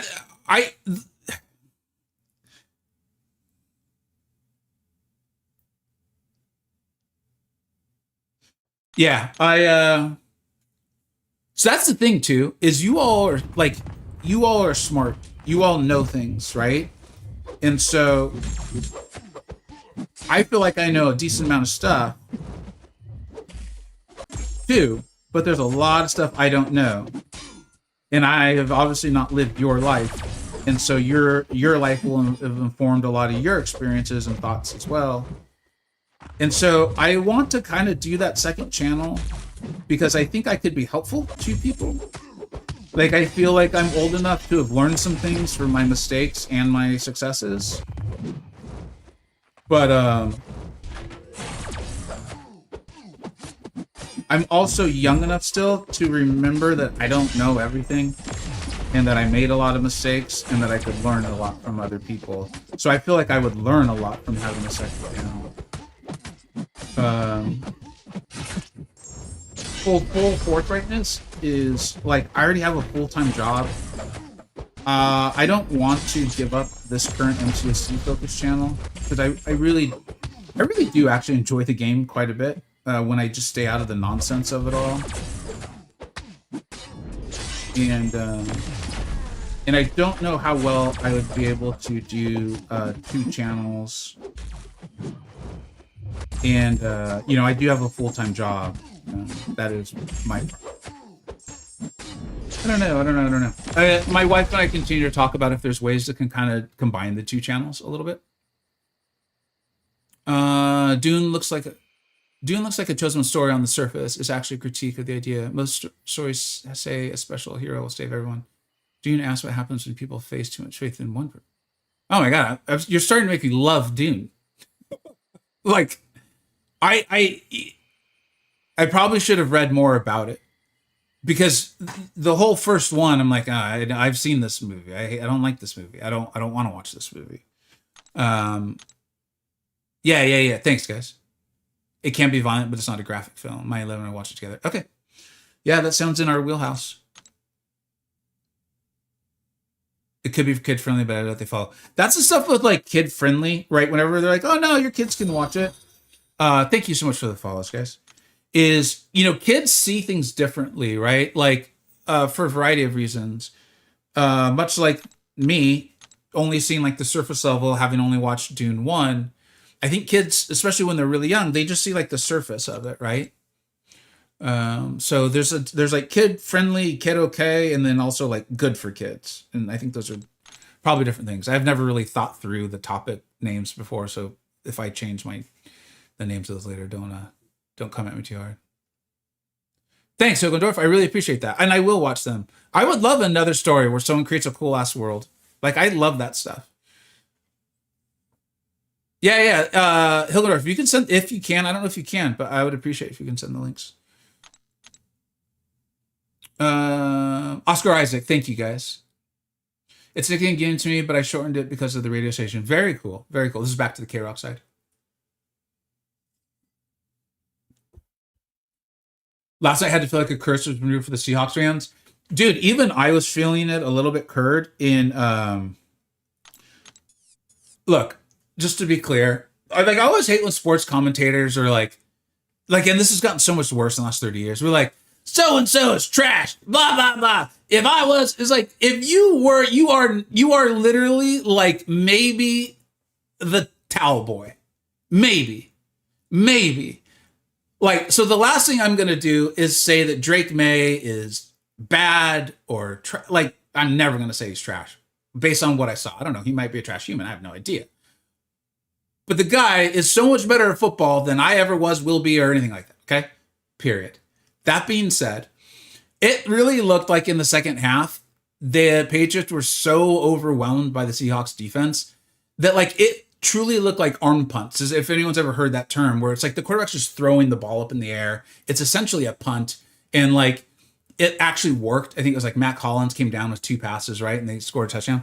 When they scored that touchdown, I imagine I was not the only person. And I imagine it was harder for Seahawks fans to be like, not again. No, please, not again. Like, no, not like Falcons fans must have been like, not again. No. And so like the Super Bowl actually had some like exciting moments for me when that touchdown was scored and the way it was scored and the pass like before it where he just threw it up and it was like the Patriot just came down with it. I was like, oh God, not again. Why does the world conspire to help this team? I don't understand.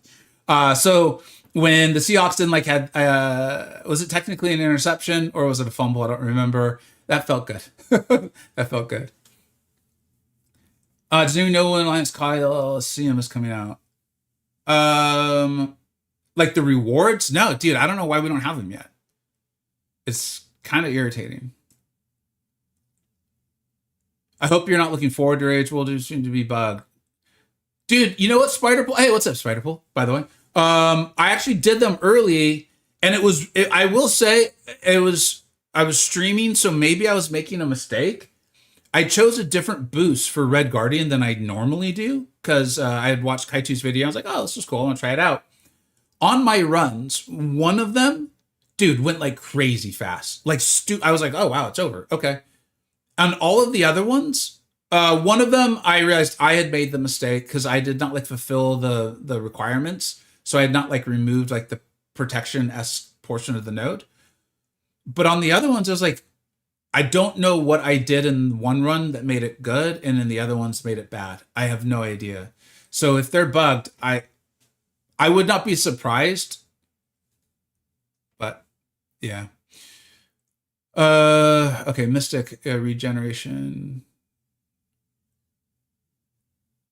Okay, so just Mystic regeneration. Oh, they put a Jean Grey on there, man. They were feeling spicy this month. They got a Dracula and a Jean Grey. Whatever. Okay.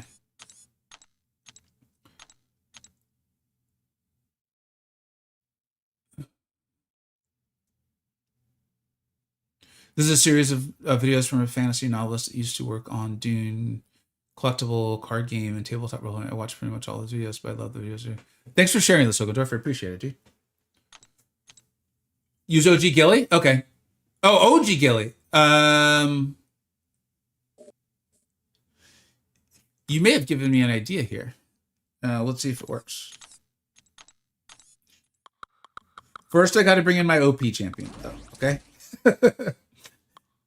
Before I go trying your newfangled ideas, old man. Here.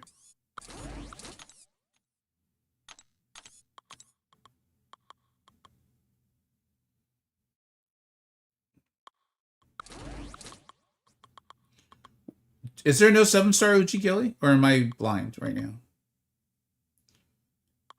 Am I blind? I'm blind. Where is she?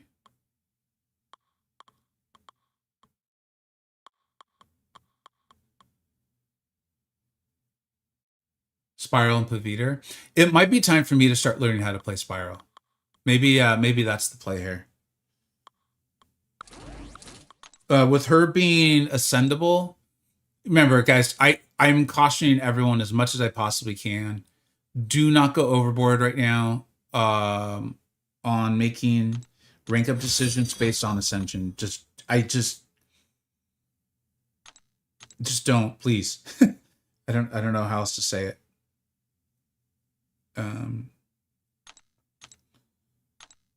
Why won't it let me? Just whatever, dude. Just fine. There's just still so much we don't know. Like even the full pool.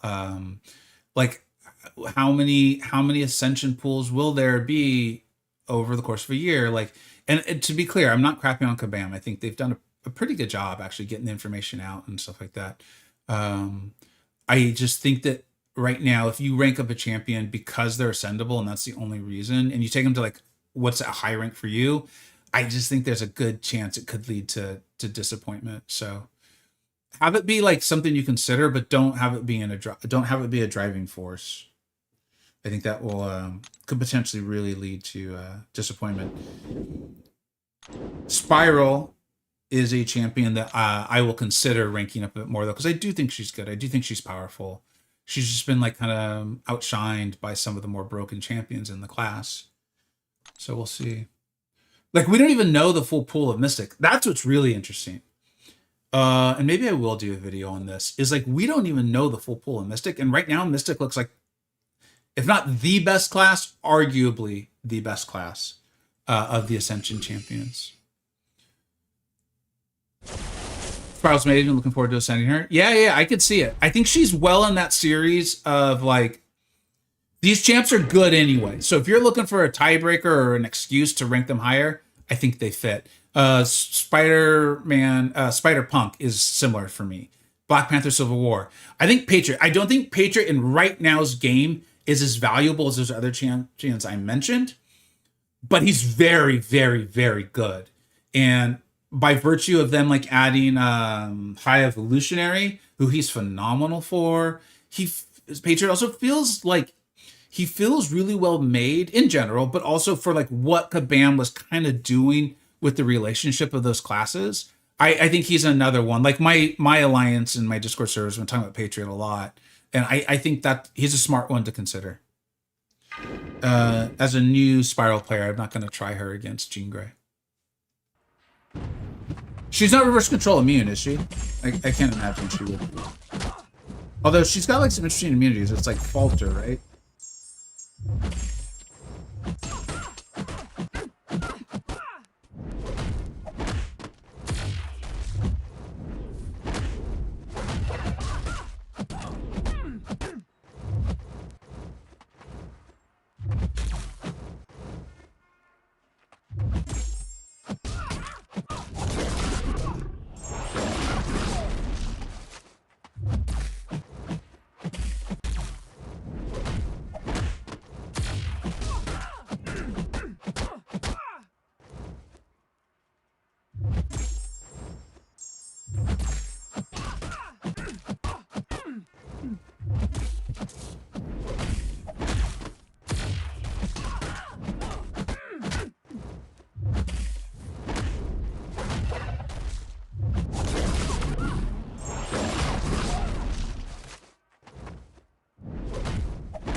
I know I should be knocking Jean's shield down before I throw my special too.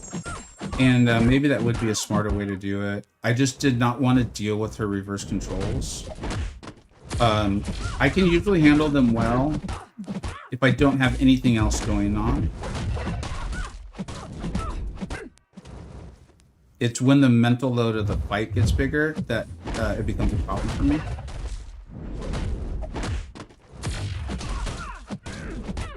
So it happening during my specials felt good.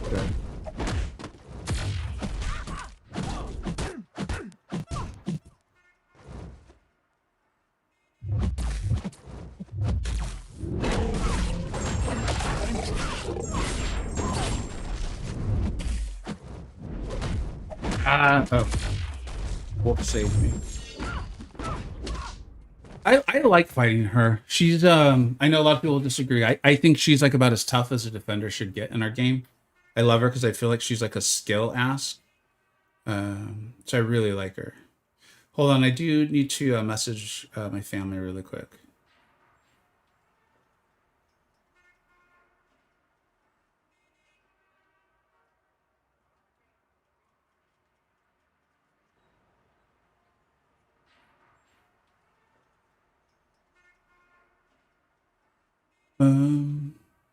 Yeah, fall to immune, not reverse controls. I think maybe she has a synergy to make her reverse control immune.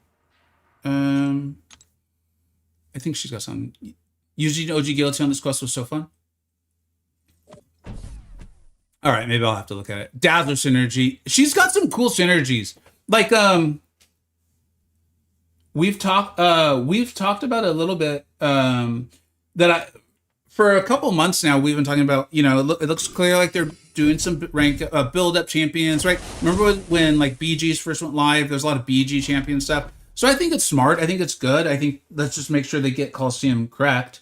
And they can. I think Coliseum, if they change it to 5 days a week, I really don't think, and they keep the tags the way they are, I think you're going to see upsetness about the mode go down a lot. I think. I don't know. We'll see. But one of the things that's exciting about Ascension for me, as far as like what Kabam's doing, is there's all these really, really cool champions. And if you think about it, like on Discord servers, online chats, and different videos for YouTubers and stuff, they're typically ones that like people call underrated or underloved or whatever, right? Or like if you're a real player or what have you, that just didn't get the time to shine because, like, I love my OP champions. You guys hear me say that all the time, right? I love my broken OP champions. I'm also aware that because of them, like, so few people play Cassandra Nova because of Jean Grey, you know? And so people play Spiral, who was supposed to be like a serpent counter, because of Nico and Kushala. And obviously you can see who I've ranked up because they're easier to play, right? Or they can do more, do stuff more broadly. So I think it's really cool for what it looks like Kabam's doing. We don't know the whole thing, but they're trying to give these other really cool, super well-made champions not a time to shine. Like, it's not like they're like, we need to make it up to you. More like the game might be healthier and more fun if these are the prominent champions. They don't handle everything for everybody. They're not broken. They didn't get extra trips to the utility bar. I hope they stick with it. My concern is, and this is why I haven't been like, this is definitely what they're doing, is because it's a live service game. If they have like 2 or 3 months of sales and people aren't interested in ascending their ascendable champions, if people aren't buying the stuff, I guarantee they're going to go right back to the overpowered champions. Right back, because they are a business. They are trying to make money via a game. You know what I mean?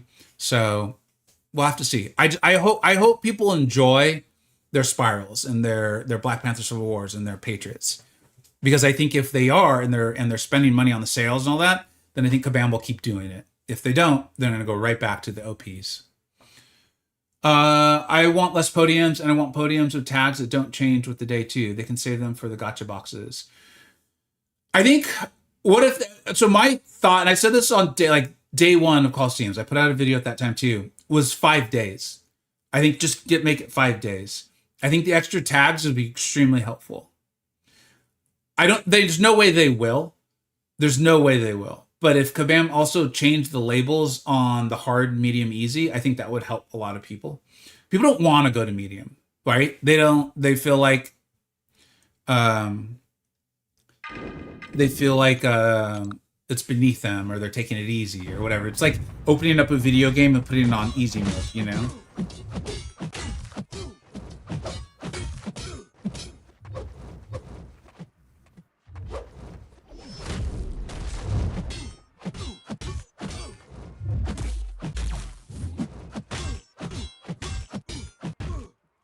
There's no way they would do it, and it probably wouldn't even be smart business wise. But I was serious. Like, if they named the highest level MSD level, dude, I think people would eat that up. I love it. But I can understand why they won't do it, and I can understand why it might even be a bad idea.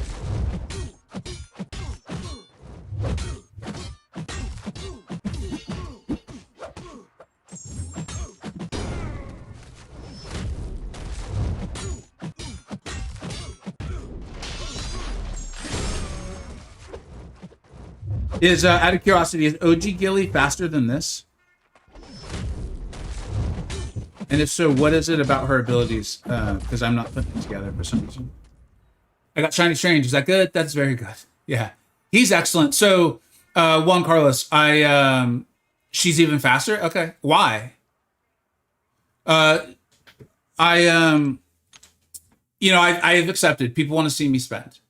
I don't mean like me personally. They're not like, you know who I want to see spend? That Vega guy. Everyone else, they can F themselves. But him, I want to see spend. It's just like viewers like more if you're enjoying it, if you're spending. I did a no spend opening. It was one of my worst performed. Like, for it being in November and a big sales event, man, it did poorly. So I get it. I pulled the viewer. Like, it's totally fine. I'm happy to do it. My channel makes more than enough money to support spending on the game. And it allows me to make more videos and things like that. So I'm all for it.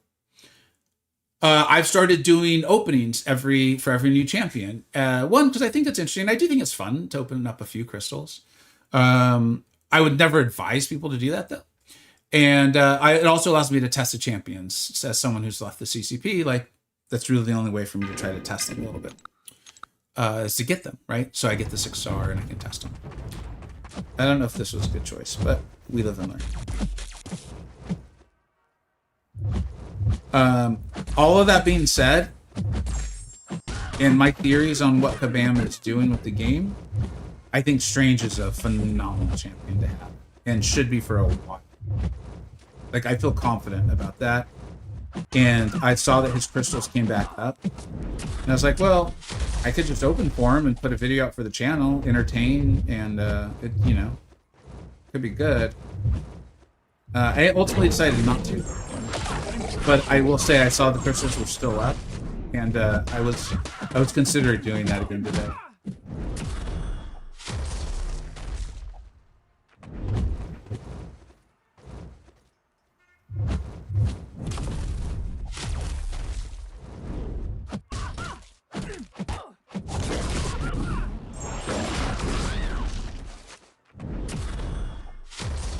That was weird.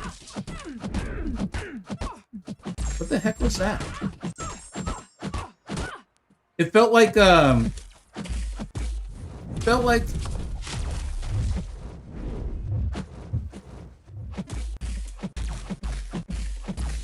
gonna see if we can just finish off. It felt like my light attack whiffed. Like, I did not see a response at all from the defender. And it felt like she went into a block animation, but then my special landed, and I think my special was unblockable, so that's why. That was bizarre. Vega, every single champion you ever talk about, you say they are really, really good. I know that's your opinion, but that has lost meaning a long time ago because it's general. That's not really true. Speaking of things that are not really true, I don't say every champion's really, really good. So I don't know what to tell you on that one. And Old Man Easy's also hitting the other side. The game has changed a lot in that, and it's intentional. They're trying to give all of these champions a place to be good. It's about what mode and how you're playing the game. So that's why, like, we go into all the nuance we do. Like, in a certain world, Dracula's good. I don't think you hear me calling him really, really good though.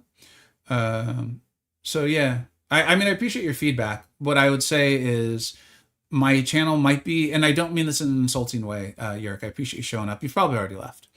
Is my channel might be a little bit more nuanced than you're interested in hearing. Because I try to give my opinion on where a champion will be usable and good. Therefore, you will often hear me say a champion is good, but it's because they're good in a variety of places. Like Walking Taurus is great in questing and Alliance. He's probably actually pretty good in Alliance War, actually, but in Nightmare Raids, not that great in Battlegrounds. But you could technically say, I said he was good. So yeah. All right, let's move on. This is an interesting one too. Let's go with Wolf. Dyslexic Asian, you know I can't say that. Did make me laugh though.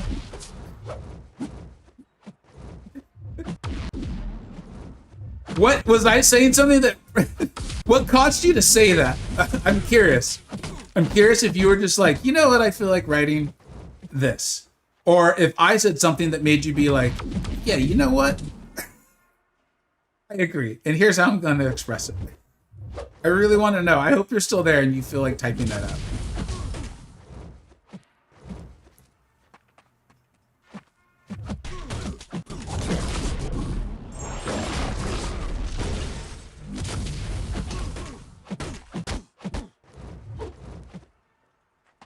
I will say the comment here from I think it was Yerk, and if Yerk sticks around, let's not give him shit, man. He was just expressing an opinion. Nothing wrong with that. Is kind of, you guys have heard me talk about potentially putting the tier list back into one tier list. That's the sort of comment that has me considering it. It's hard to tell. Views typically go down in January and December anyway, but man, they have really plummeted across it. I'm not worried about the game. I think the game is still fine. Kabam can come out again. Kabam is literally a vampire with this game, man. They are not dead until they are in a coffin with multiple stakes through the heart. This game, I think, probably made more than enough money. Banquet, they are A-okay. They can survive a few bad months. But man, are views down. Man, are they down. And I'm trying hard to decipher, someone who tries to like see what people are enjoying to help put out information and stuff. I'm trying to decide if that's the only reason why tier list views are down. I mean, I've gone from 75,000. It's probably more like in the 80s now. I haven't checked it in a very long time. But the general tier list in November got 75,000 views. The ones I put out this month, I think one was at like 20 and one was at like 10. And they're getting comment. I can see that people who like it and get it are liking it and getting it. Like the watch duration on them, last I had checked, was actually higher. But there's so many comments where people are like, I don't understand what PvE is. I'm like, I explained that in like the first 45 seconds in the video. I don't know what to do. Oh, you're Instagram. Thank you, buddy. I appreciate it. I'm not sensitive. You're my favorite issues. It's just one thing I was. Oh, I appreciate it, man. Okay, cool. Sometimes people just show up and they try to make like a comment, and I didn't know. That's why I was like, let's not be a jerk to you though. You think Kirk is really powerful to him. So I get what you're saying though, Yerk, and like that's what's it is a difficult thing.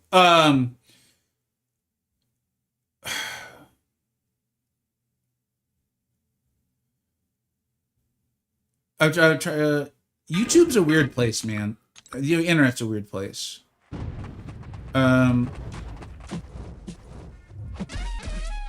Like, let's say a champion's just flat out bad, right? You could do a video saying this champion is bad. You could do a video and not give away how good you think the champion is in the thumbnail or the title, right? You could just be like, new champ review of X.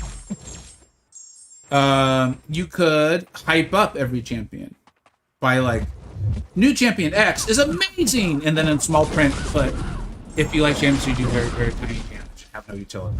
And it's just really, at some point, I think what you try to do, I don't know, that's obvious, I'm not like the greatest YouTuber, right? think what you try to do is develop an audience that just at least knows that you mean what you're saying. Whatever it is you're saying, you at least mean it. You know? Yeah. I don't know. If you know the answer, you let me know, please. I would love to hear it.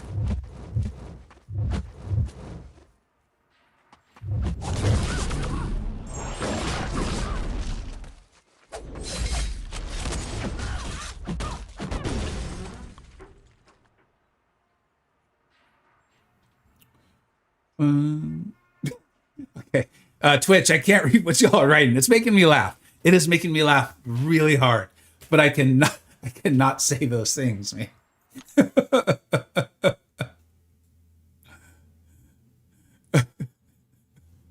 I think there's also a little bit of that, Ralph, is I tend not to spend a lot of time talking about more of the middle tier champions.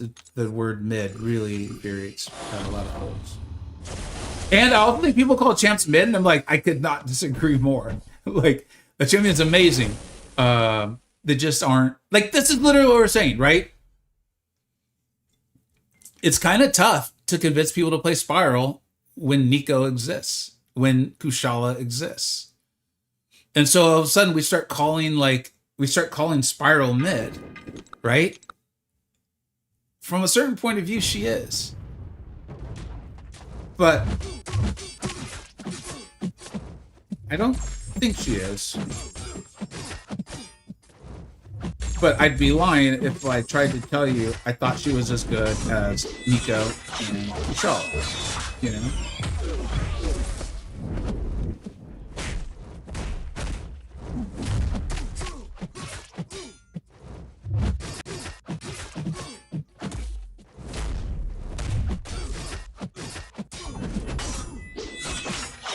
All I really recall about Spiral is that one of the things I liked about her is it did not feel like I had to throw... Like, it felt like the complexity in her was more in trying to alternate movements than it was in the specials you're playing or you're throwing. And that played out really nicely there. I think we were getting the Furies from the node though, right?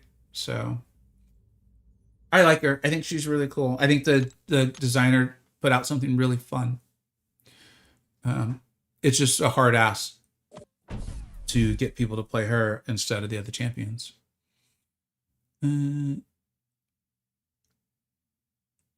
If you ever don't know the slang or lingo that you use, trust me, that happens a lot.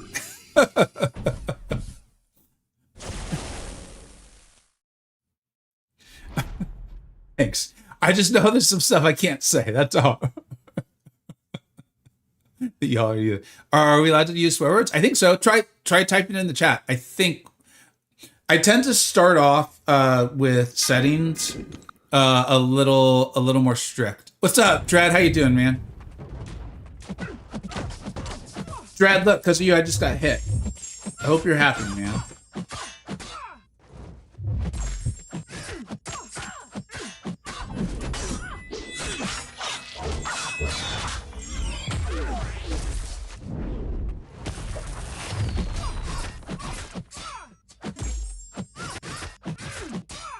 Oh, I'm not even using the dancing sword mechanic.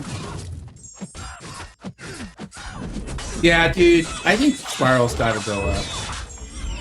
I'm sitting here telling you guys, make sure you don't over like value Ascension. Make sure it's really important. I'm like, you know what I should do? I should break up Spiral. The beauty of the game, though, everyone has their favorite champion to play. That's much better than being a set of champs. It's literally. Oh, dude, I couldn't agree more, man. I honestly couldn't agree more. Which is another space of where someone like me ends up like so often saying a champion's good is because I'm interested in Coliseum. I'm interested in raids. I'm interested in war. I'm interested in not AQ, but like I'm interested in battlegrounds. I'm not interested in EQ, but I'm aware that a lot of people are. So it's like, because of the way the game's made, it's really hard to find a champion with no use. Therefore, every champion is good. It's just where you're trying to use them. I think the other thing is, and kind of to Yerk's point, is I'm also a person who says phenomenal, amazing, incredible, right? A lot. And so if I'm saying so-and-so's good, that's in today's age, that's like someone saying like, they're mid. You know, it's not exactly right. That's not a 1-for-1 translation. Like that's not in the like Vega to English dictionary, but I have a feeling it's not that far off. You Safa Gaming, what are you doing around here, man? Great to see you, man. How are you? Are you like, how you doing, bud? Oh, dude, put that one in my face.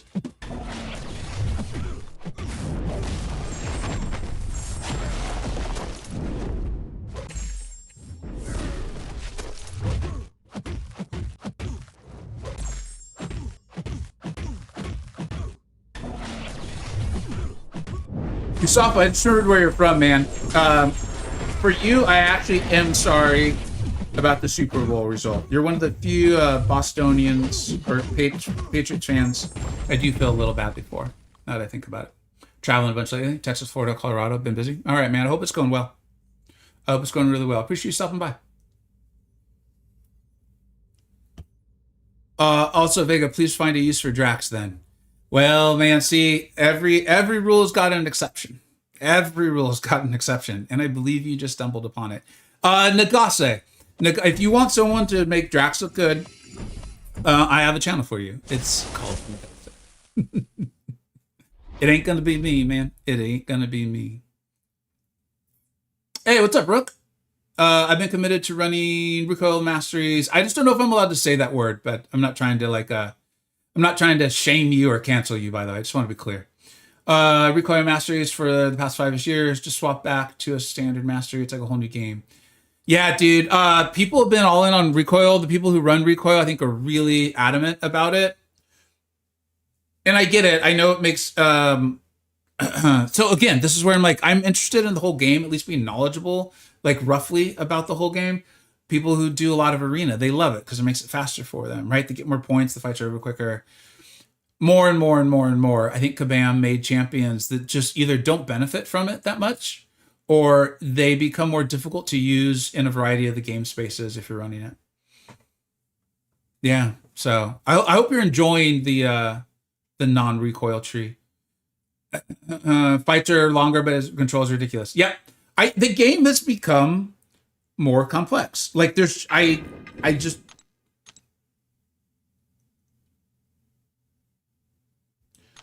I don't think there's any way around it. If someone truly tried to argue otherwise, I don't know if I could even have that conversation, because I'd be like, you're just trolling, man. You're just trolling, bro. Like it's just, the game has just become more and more complex.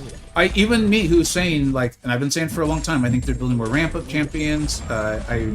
I actually am excited about it. I'm happy about it because it feels like they're giving a place to use them. Command just needs to. They need to make Coliseum better, but as an overall idea, they've got a great idea. It's a great idea. They're just over monetizing the F out of it.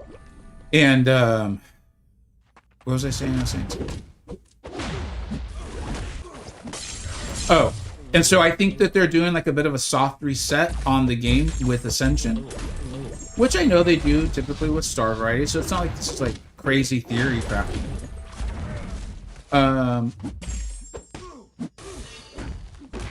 I do not think they have dropped the card game. In fact, okay, so is anyone else, I don't know how many are actually watching, you just might be listening, I'm having this happen so much lately, and I didn't want to like, I wanted to save my criticisms for when it's like not real, but like I want to save it for the important stuff. But like the last 3 days, dude, I'm sorry, just some inputs are just not registering. It's not my streaming phone, it's not my reception, it's not having been playing for 2 hours. It's none of those things. It's happening on, I have multiple phones I play on. It's in War, it's in BG. I've just stopped playing BGs. I just finally was like, I'll come back next meta, but this meta and these input things are just, it's taken away for the fun. It's not fun. And then so yeah, so Hilgendorf, you and I, you know exactly where I'm going. And I just haven't been saying it because I think there's been a lot of things to kind of like bring awareness to that I do think are negative that Kabam's done the like last couple of months. But then today, Cantona is literally one of the best players in the world, right? He put out his video on war, and I was like, yep, that's like literally what's been happening to me. The block is just not registering, or like going what I think what it feels like to me is happening. Yeah, so Hamad, you said this it's like the game isn't listening. That's a really good way of putting it. And what I think where I would start my investigation is, and you know, the people who make the game would know better than me. But like every once in a while you'll hear I'm not gonna say their name because I don't know if they would appreciate me saying their name. Um there's some very smart players who now work for Kabam. And I have heard them talk about like kind of like pre-registering your inputs. Essentially like you're kind of lining up what you're going to do, and then it kind of gives you like more control or the ability to like choose in a way. Again, I'm not that high skill of a player, so it's not something I would ever do intentionally. What it feels like to me is happening is the game is not doing the action I have told it to do, because it almost feels like it's trying to decipher a previous action. Or maybe I'm hitting the special or the next action quicker than the game is currently registering. The thing is what I'm doing is the same speed I've done it for years. So it very much feels like it's on the game side. What's a little concerning is that this change did not happen with the patch. This is very similar to the change to Daunted and whatever. Is this has happened since the patch, like not when the patch went live, but days afterwards. And it just happened where I was going in for a medium. I then went to hit a special, and it felt like my medium didn't even registered. And the defender uses an opportunity to bash me, right? So I if you're experiencing that, please know it is not you. Yeah, I don't know. Kabam gave up on the fallacy that they did not change the AI or anything like that a while ago, when they did come out and say that they had changed something with the AI. This is a long time ago now. So my hope is that they are testing 2.0 and stuff like that. That's my hope. They haven't said that at all. So I don't know. I just am trying to think of like a positive reason. But it's real. It is real. And that was kind of my point. I care what you have to say, but I feel like sometimes you're just being a little too careful to criticize a champ, which isn't necessarily a bad thing. Just to know, I hear you, man. I want to let you know, it's not about trying to not criticize. It's more about like, I'm not scared to criticize a champion. It's knowing that a lot of champions are often good in a variety of spaces. I try really hard to make that clear. I also misspeak a lot, dude. I misspeak a lot. It's been weird to realize how much I misspeak. So yeah, I appreciate being here, and I appreciate knowing that like I have good intentions. What's up, Amon? How you doing?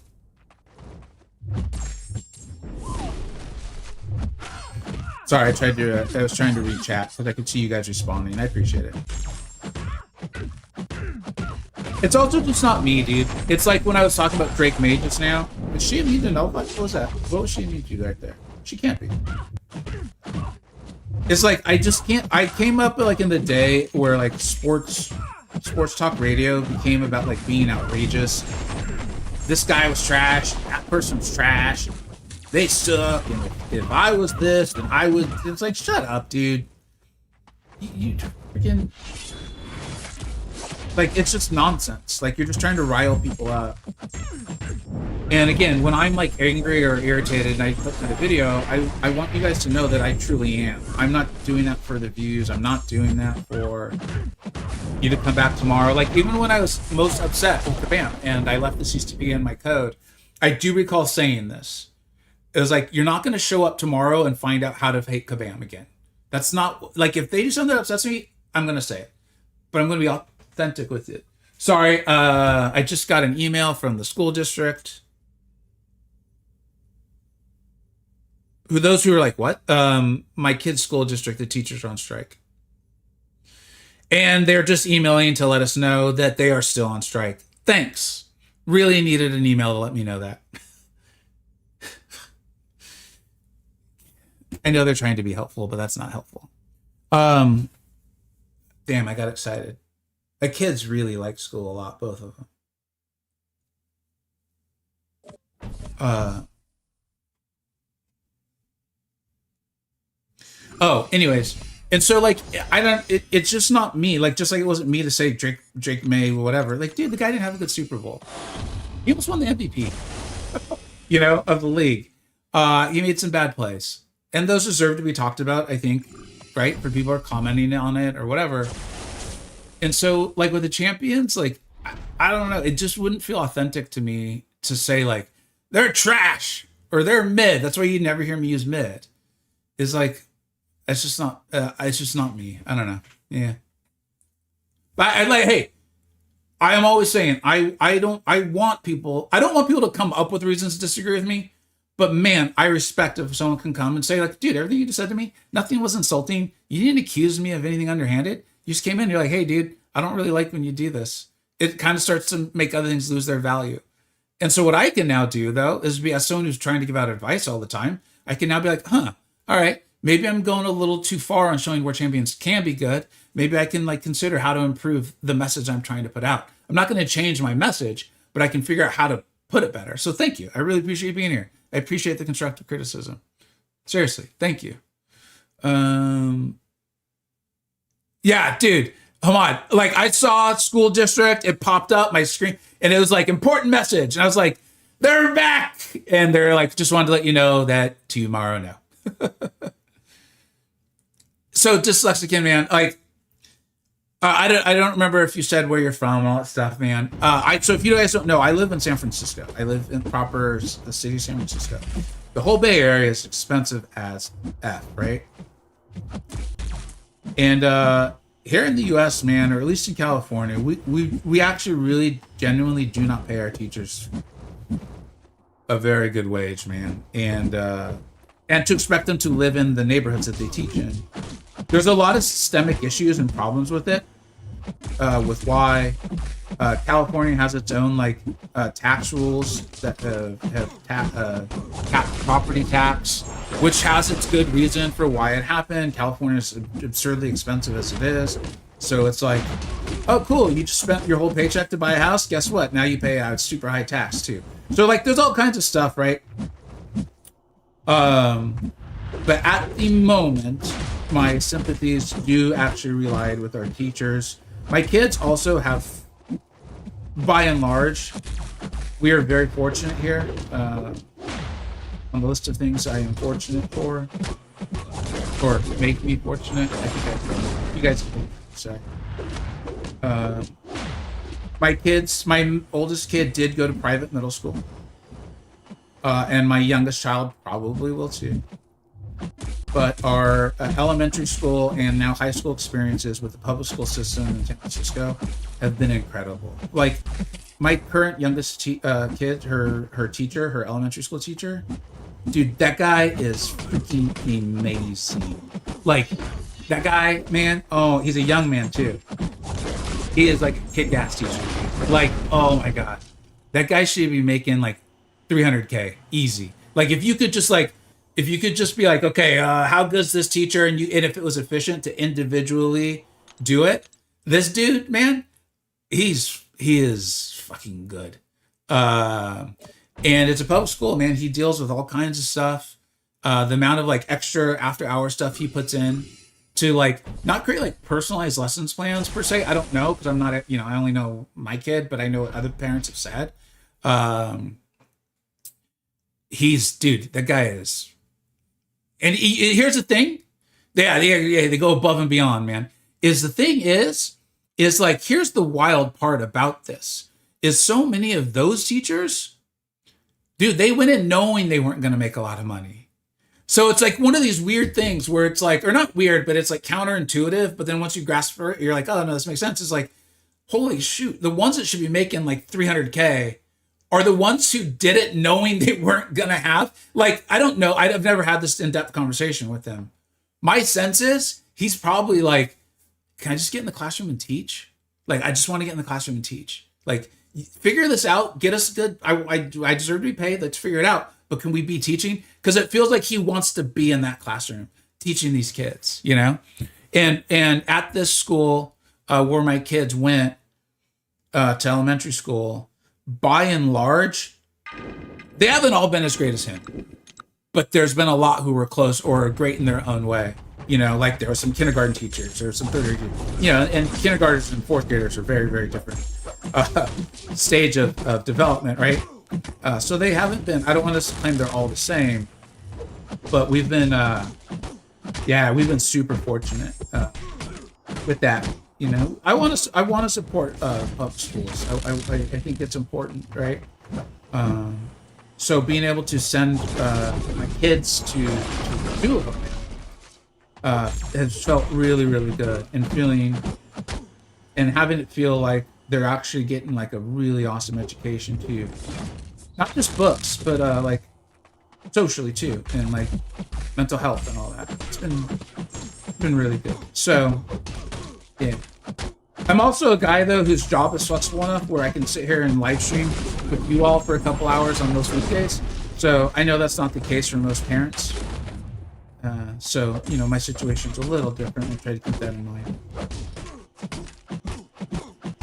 I'll read that. Rook, you're in the OC? What's up, buddy? I kind of grew up in that area. I grew up outside of LA in a town called Whittier, and I went to high school in Orange County. Also had multiple parents not registered earlier today and was very frustrated. Had to double check some nodes. Yeah. Absolutely. There's something wrong. Something's wrong right now. What it is, I don't know. I hope it's Kabam just like tinkering with AI and stuff in a good way. Like they said they're not that far off with AI 2.0. So I'm hoping they've implemented stuff. I don't know. Some of you might be like, dude, that's not how AI works. I have no idea. I just am hoping it's for a good reason. I play on iPad Pro from 2016. I haven't noticed many dropped inputs, but the game's definitely slow and skipping. Yeah. Hello. For raids, our team cleared the first section. Wow, that was fast. But when going to claim rewards,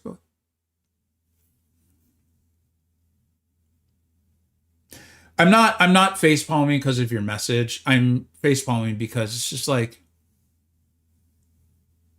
no indication to which anyone else is seeing this. I'm sorry that's happened. Did restarting help?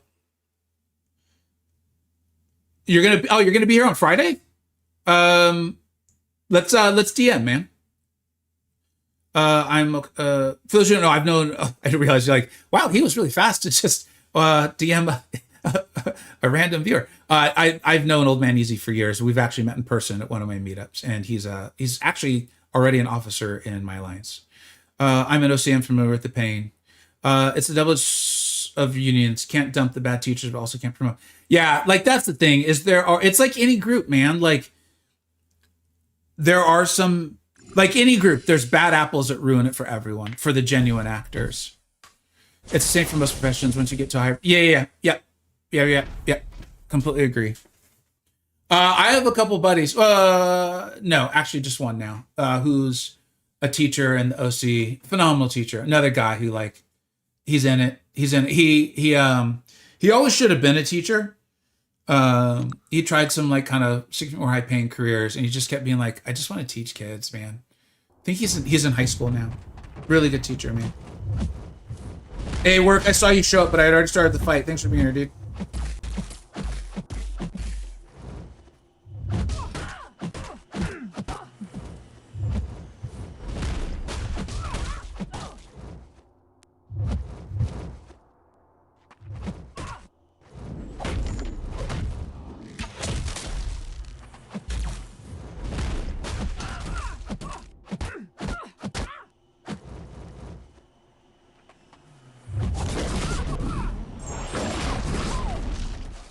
Raid Chester just bugged. Like,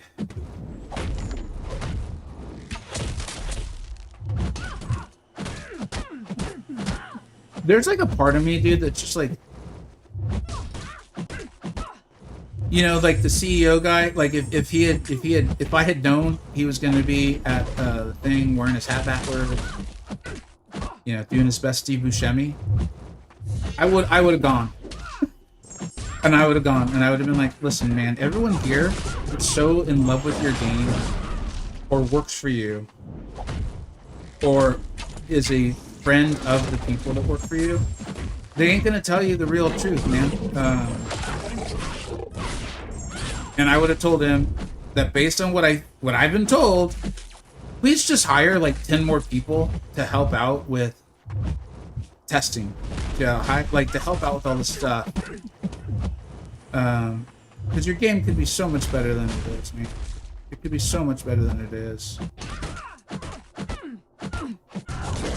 But yeah, he didn't. You guys would be shocked. He did not call me asking me for my feedback. It's weird. I know. It's weird. I thought he would, but he didn't. Just pick the left one. It's only a graphic thing. Okay, so it's just purely graphic error. Yeah. Thanks for getting the word out, guys. Appreciate it. Thank you so much for the follow there.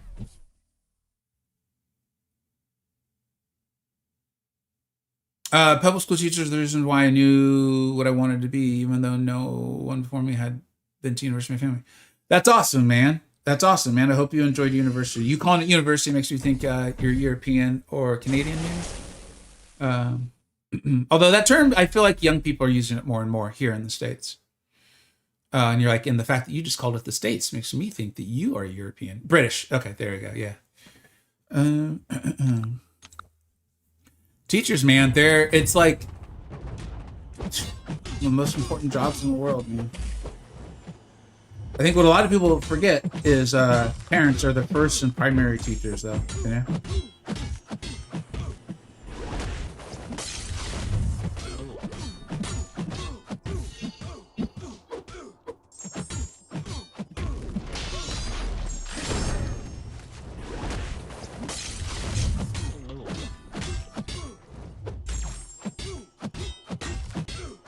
I feel like this Gilly's popping off now for some reason.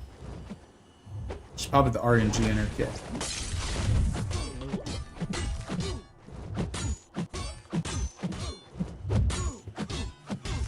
Yeah, she popped off, man.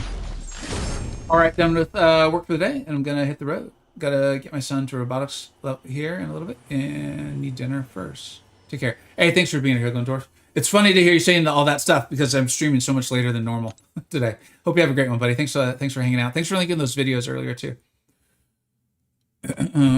You know, we'll finish this off, and then I'm seeing the time too. I should probably get going.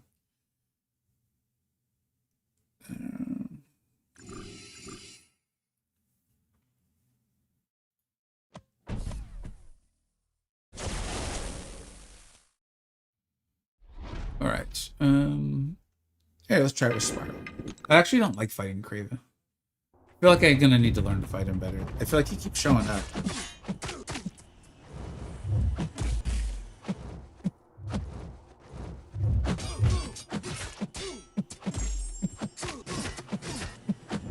That's me just not being familiar with Spiral.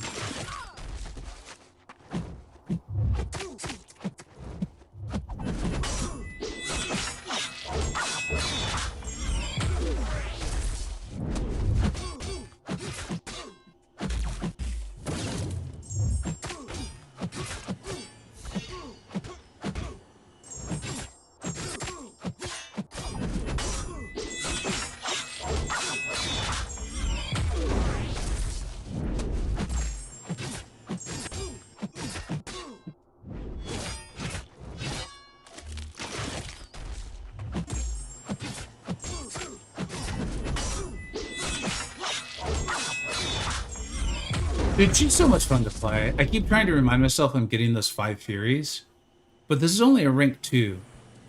So, like, when I compare that to the rank 3s and rank 4s I've been using, that still feels pretty good. I should sleep here past 12 hours. Good night, gang. Hey, thanks for being here, Dyslexication. Appreciate it, bud. Have a good one. Yeah, you got it, man. I enjoy doing this stuff and hanging out with you guys.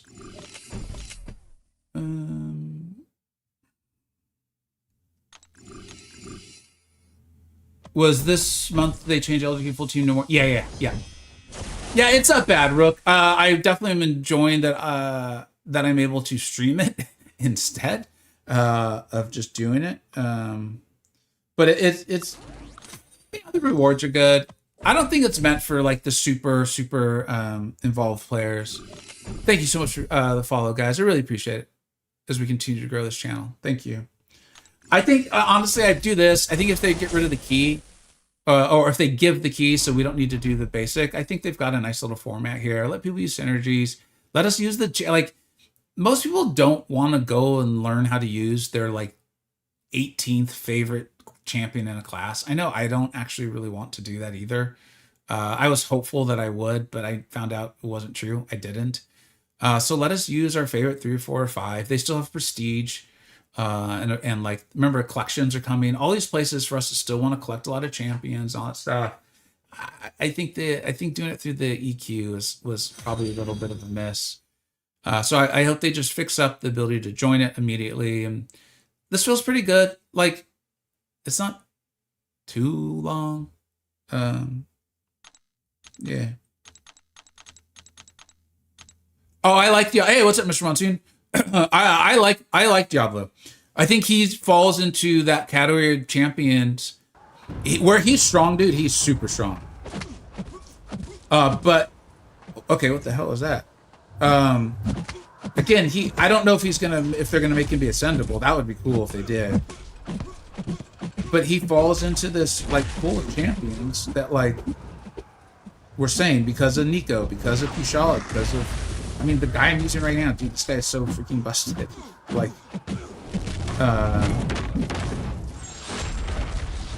they just don't get played as much, you know?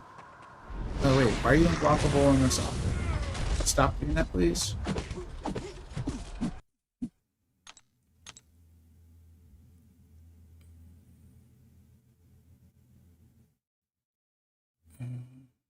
Why is he unblockable on Sabo?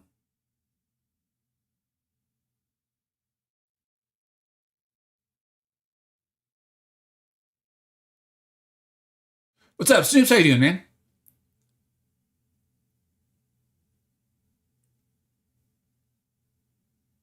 Oh, because it's the interaction with his kit, right? He's got a weird one with taunt. Okay, so I got to deal with this for 10 seconds.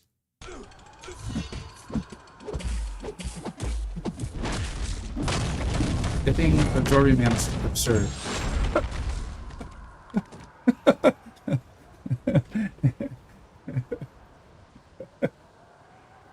Yeah, I think it's his kit. I remember he's like a nihilist he was a pretty cool old school defender, man, for a long time, because you had to like learn these like step backs to fight him and all that stuff, and then absorbing man made him an absolute joke, which is what absorbing man was supposed to do, you know. So yeah. uh, but I think let's confirm it. But I'm pretty sure he had a strange interaction with taunt. I don't know why he would have that, except for just being a random thing. I'm wondering if there was like an attacker at the time they were trying to. Maybe they didn't want him being taken by Spider-Man Stark Enhanced or something. I don't know. Where is good old Annihilus?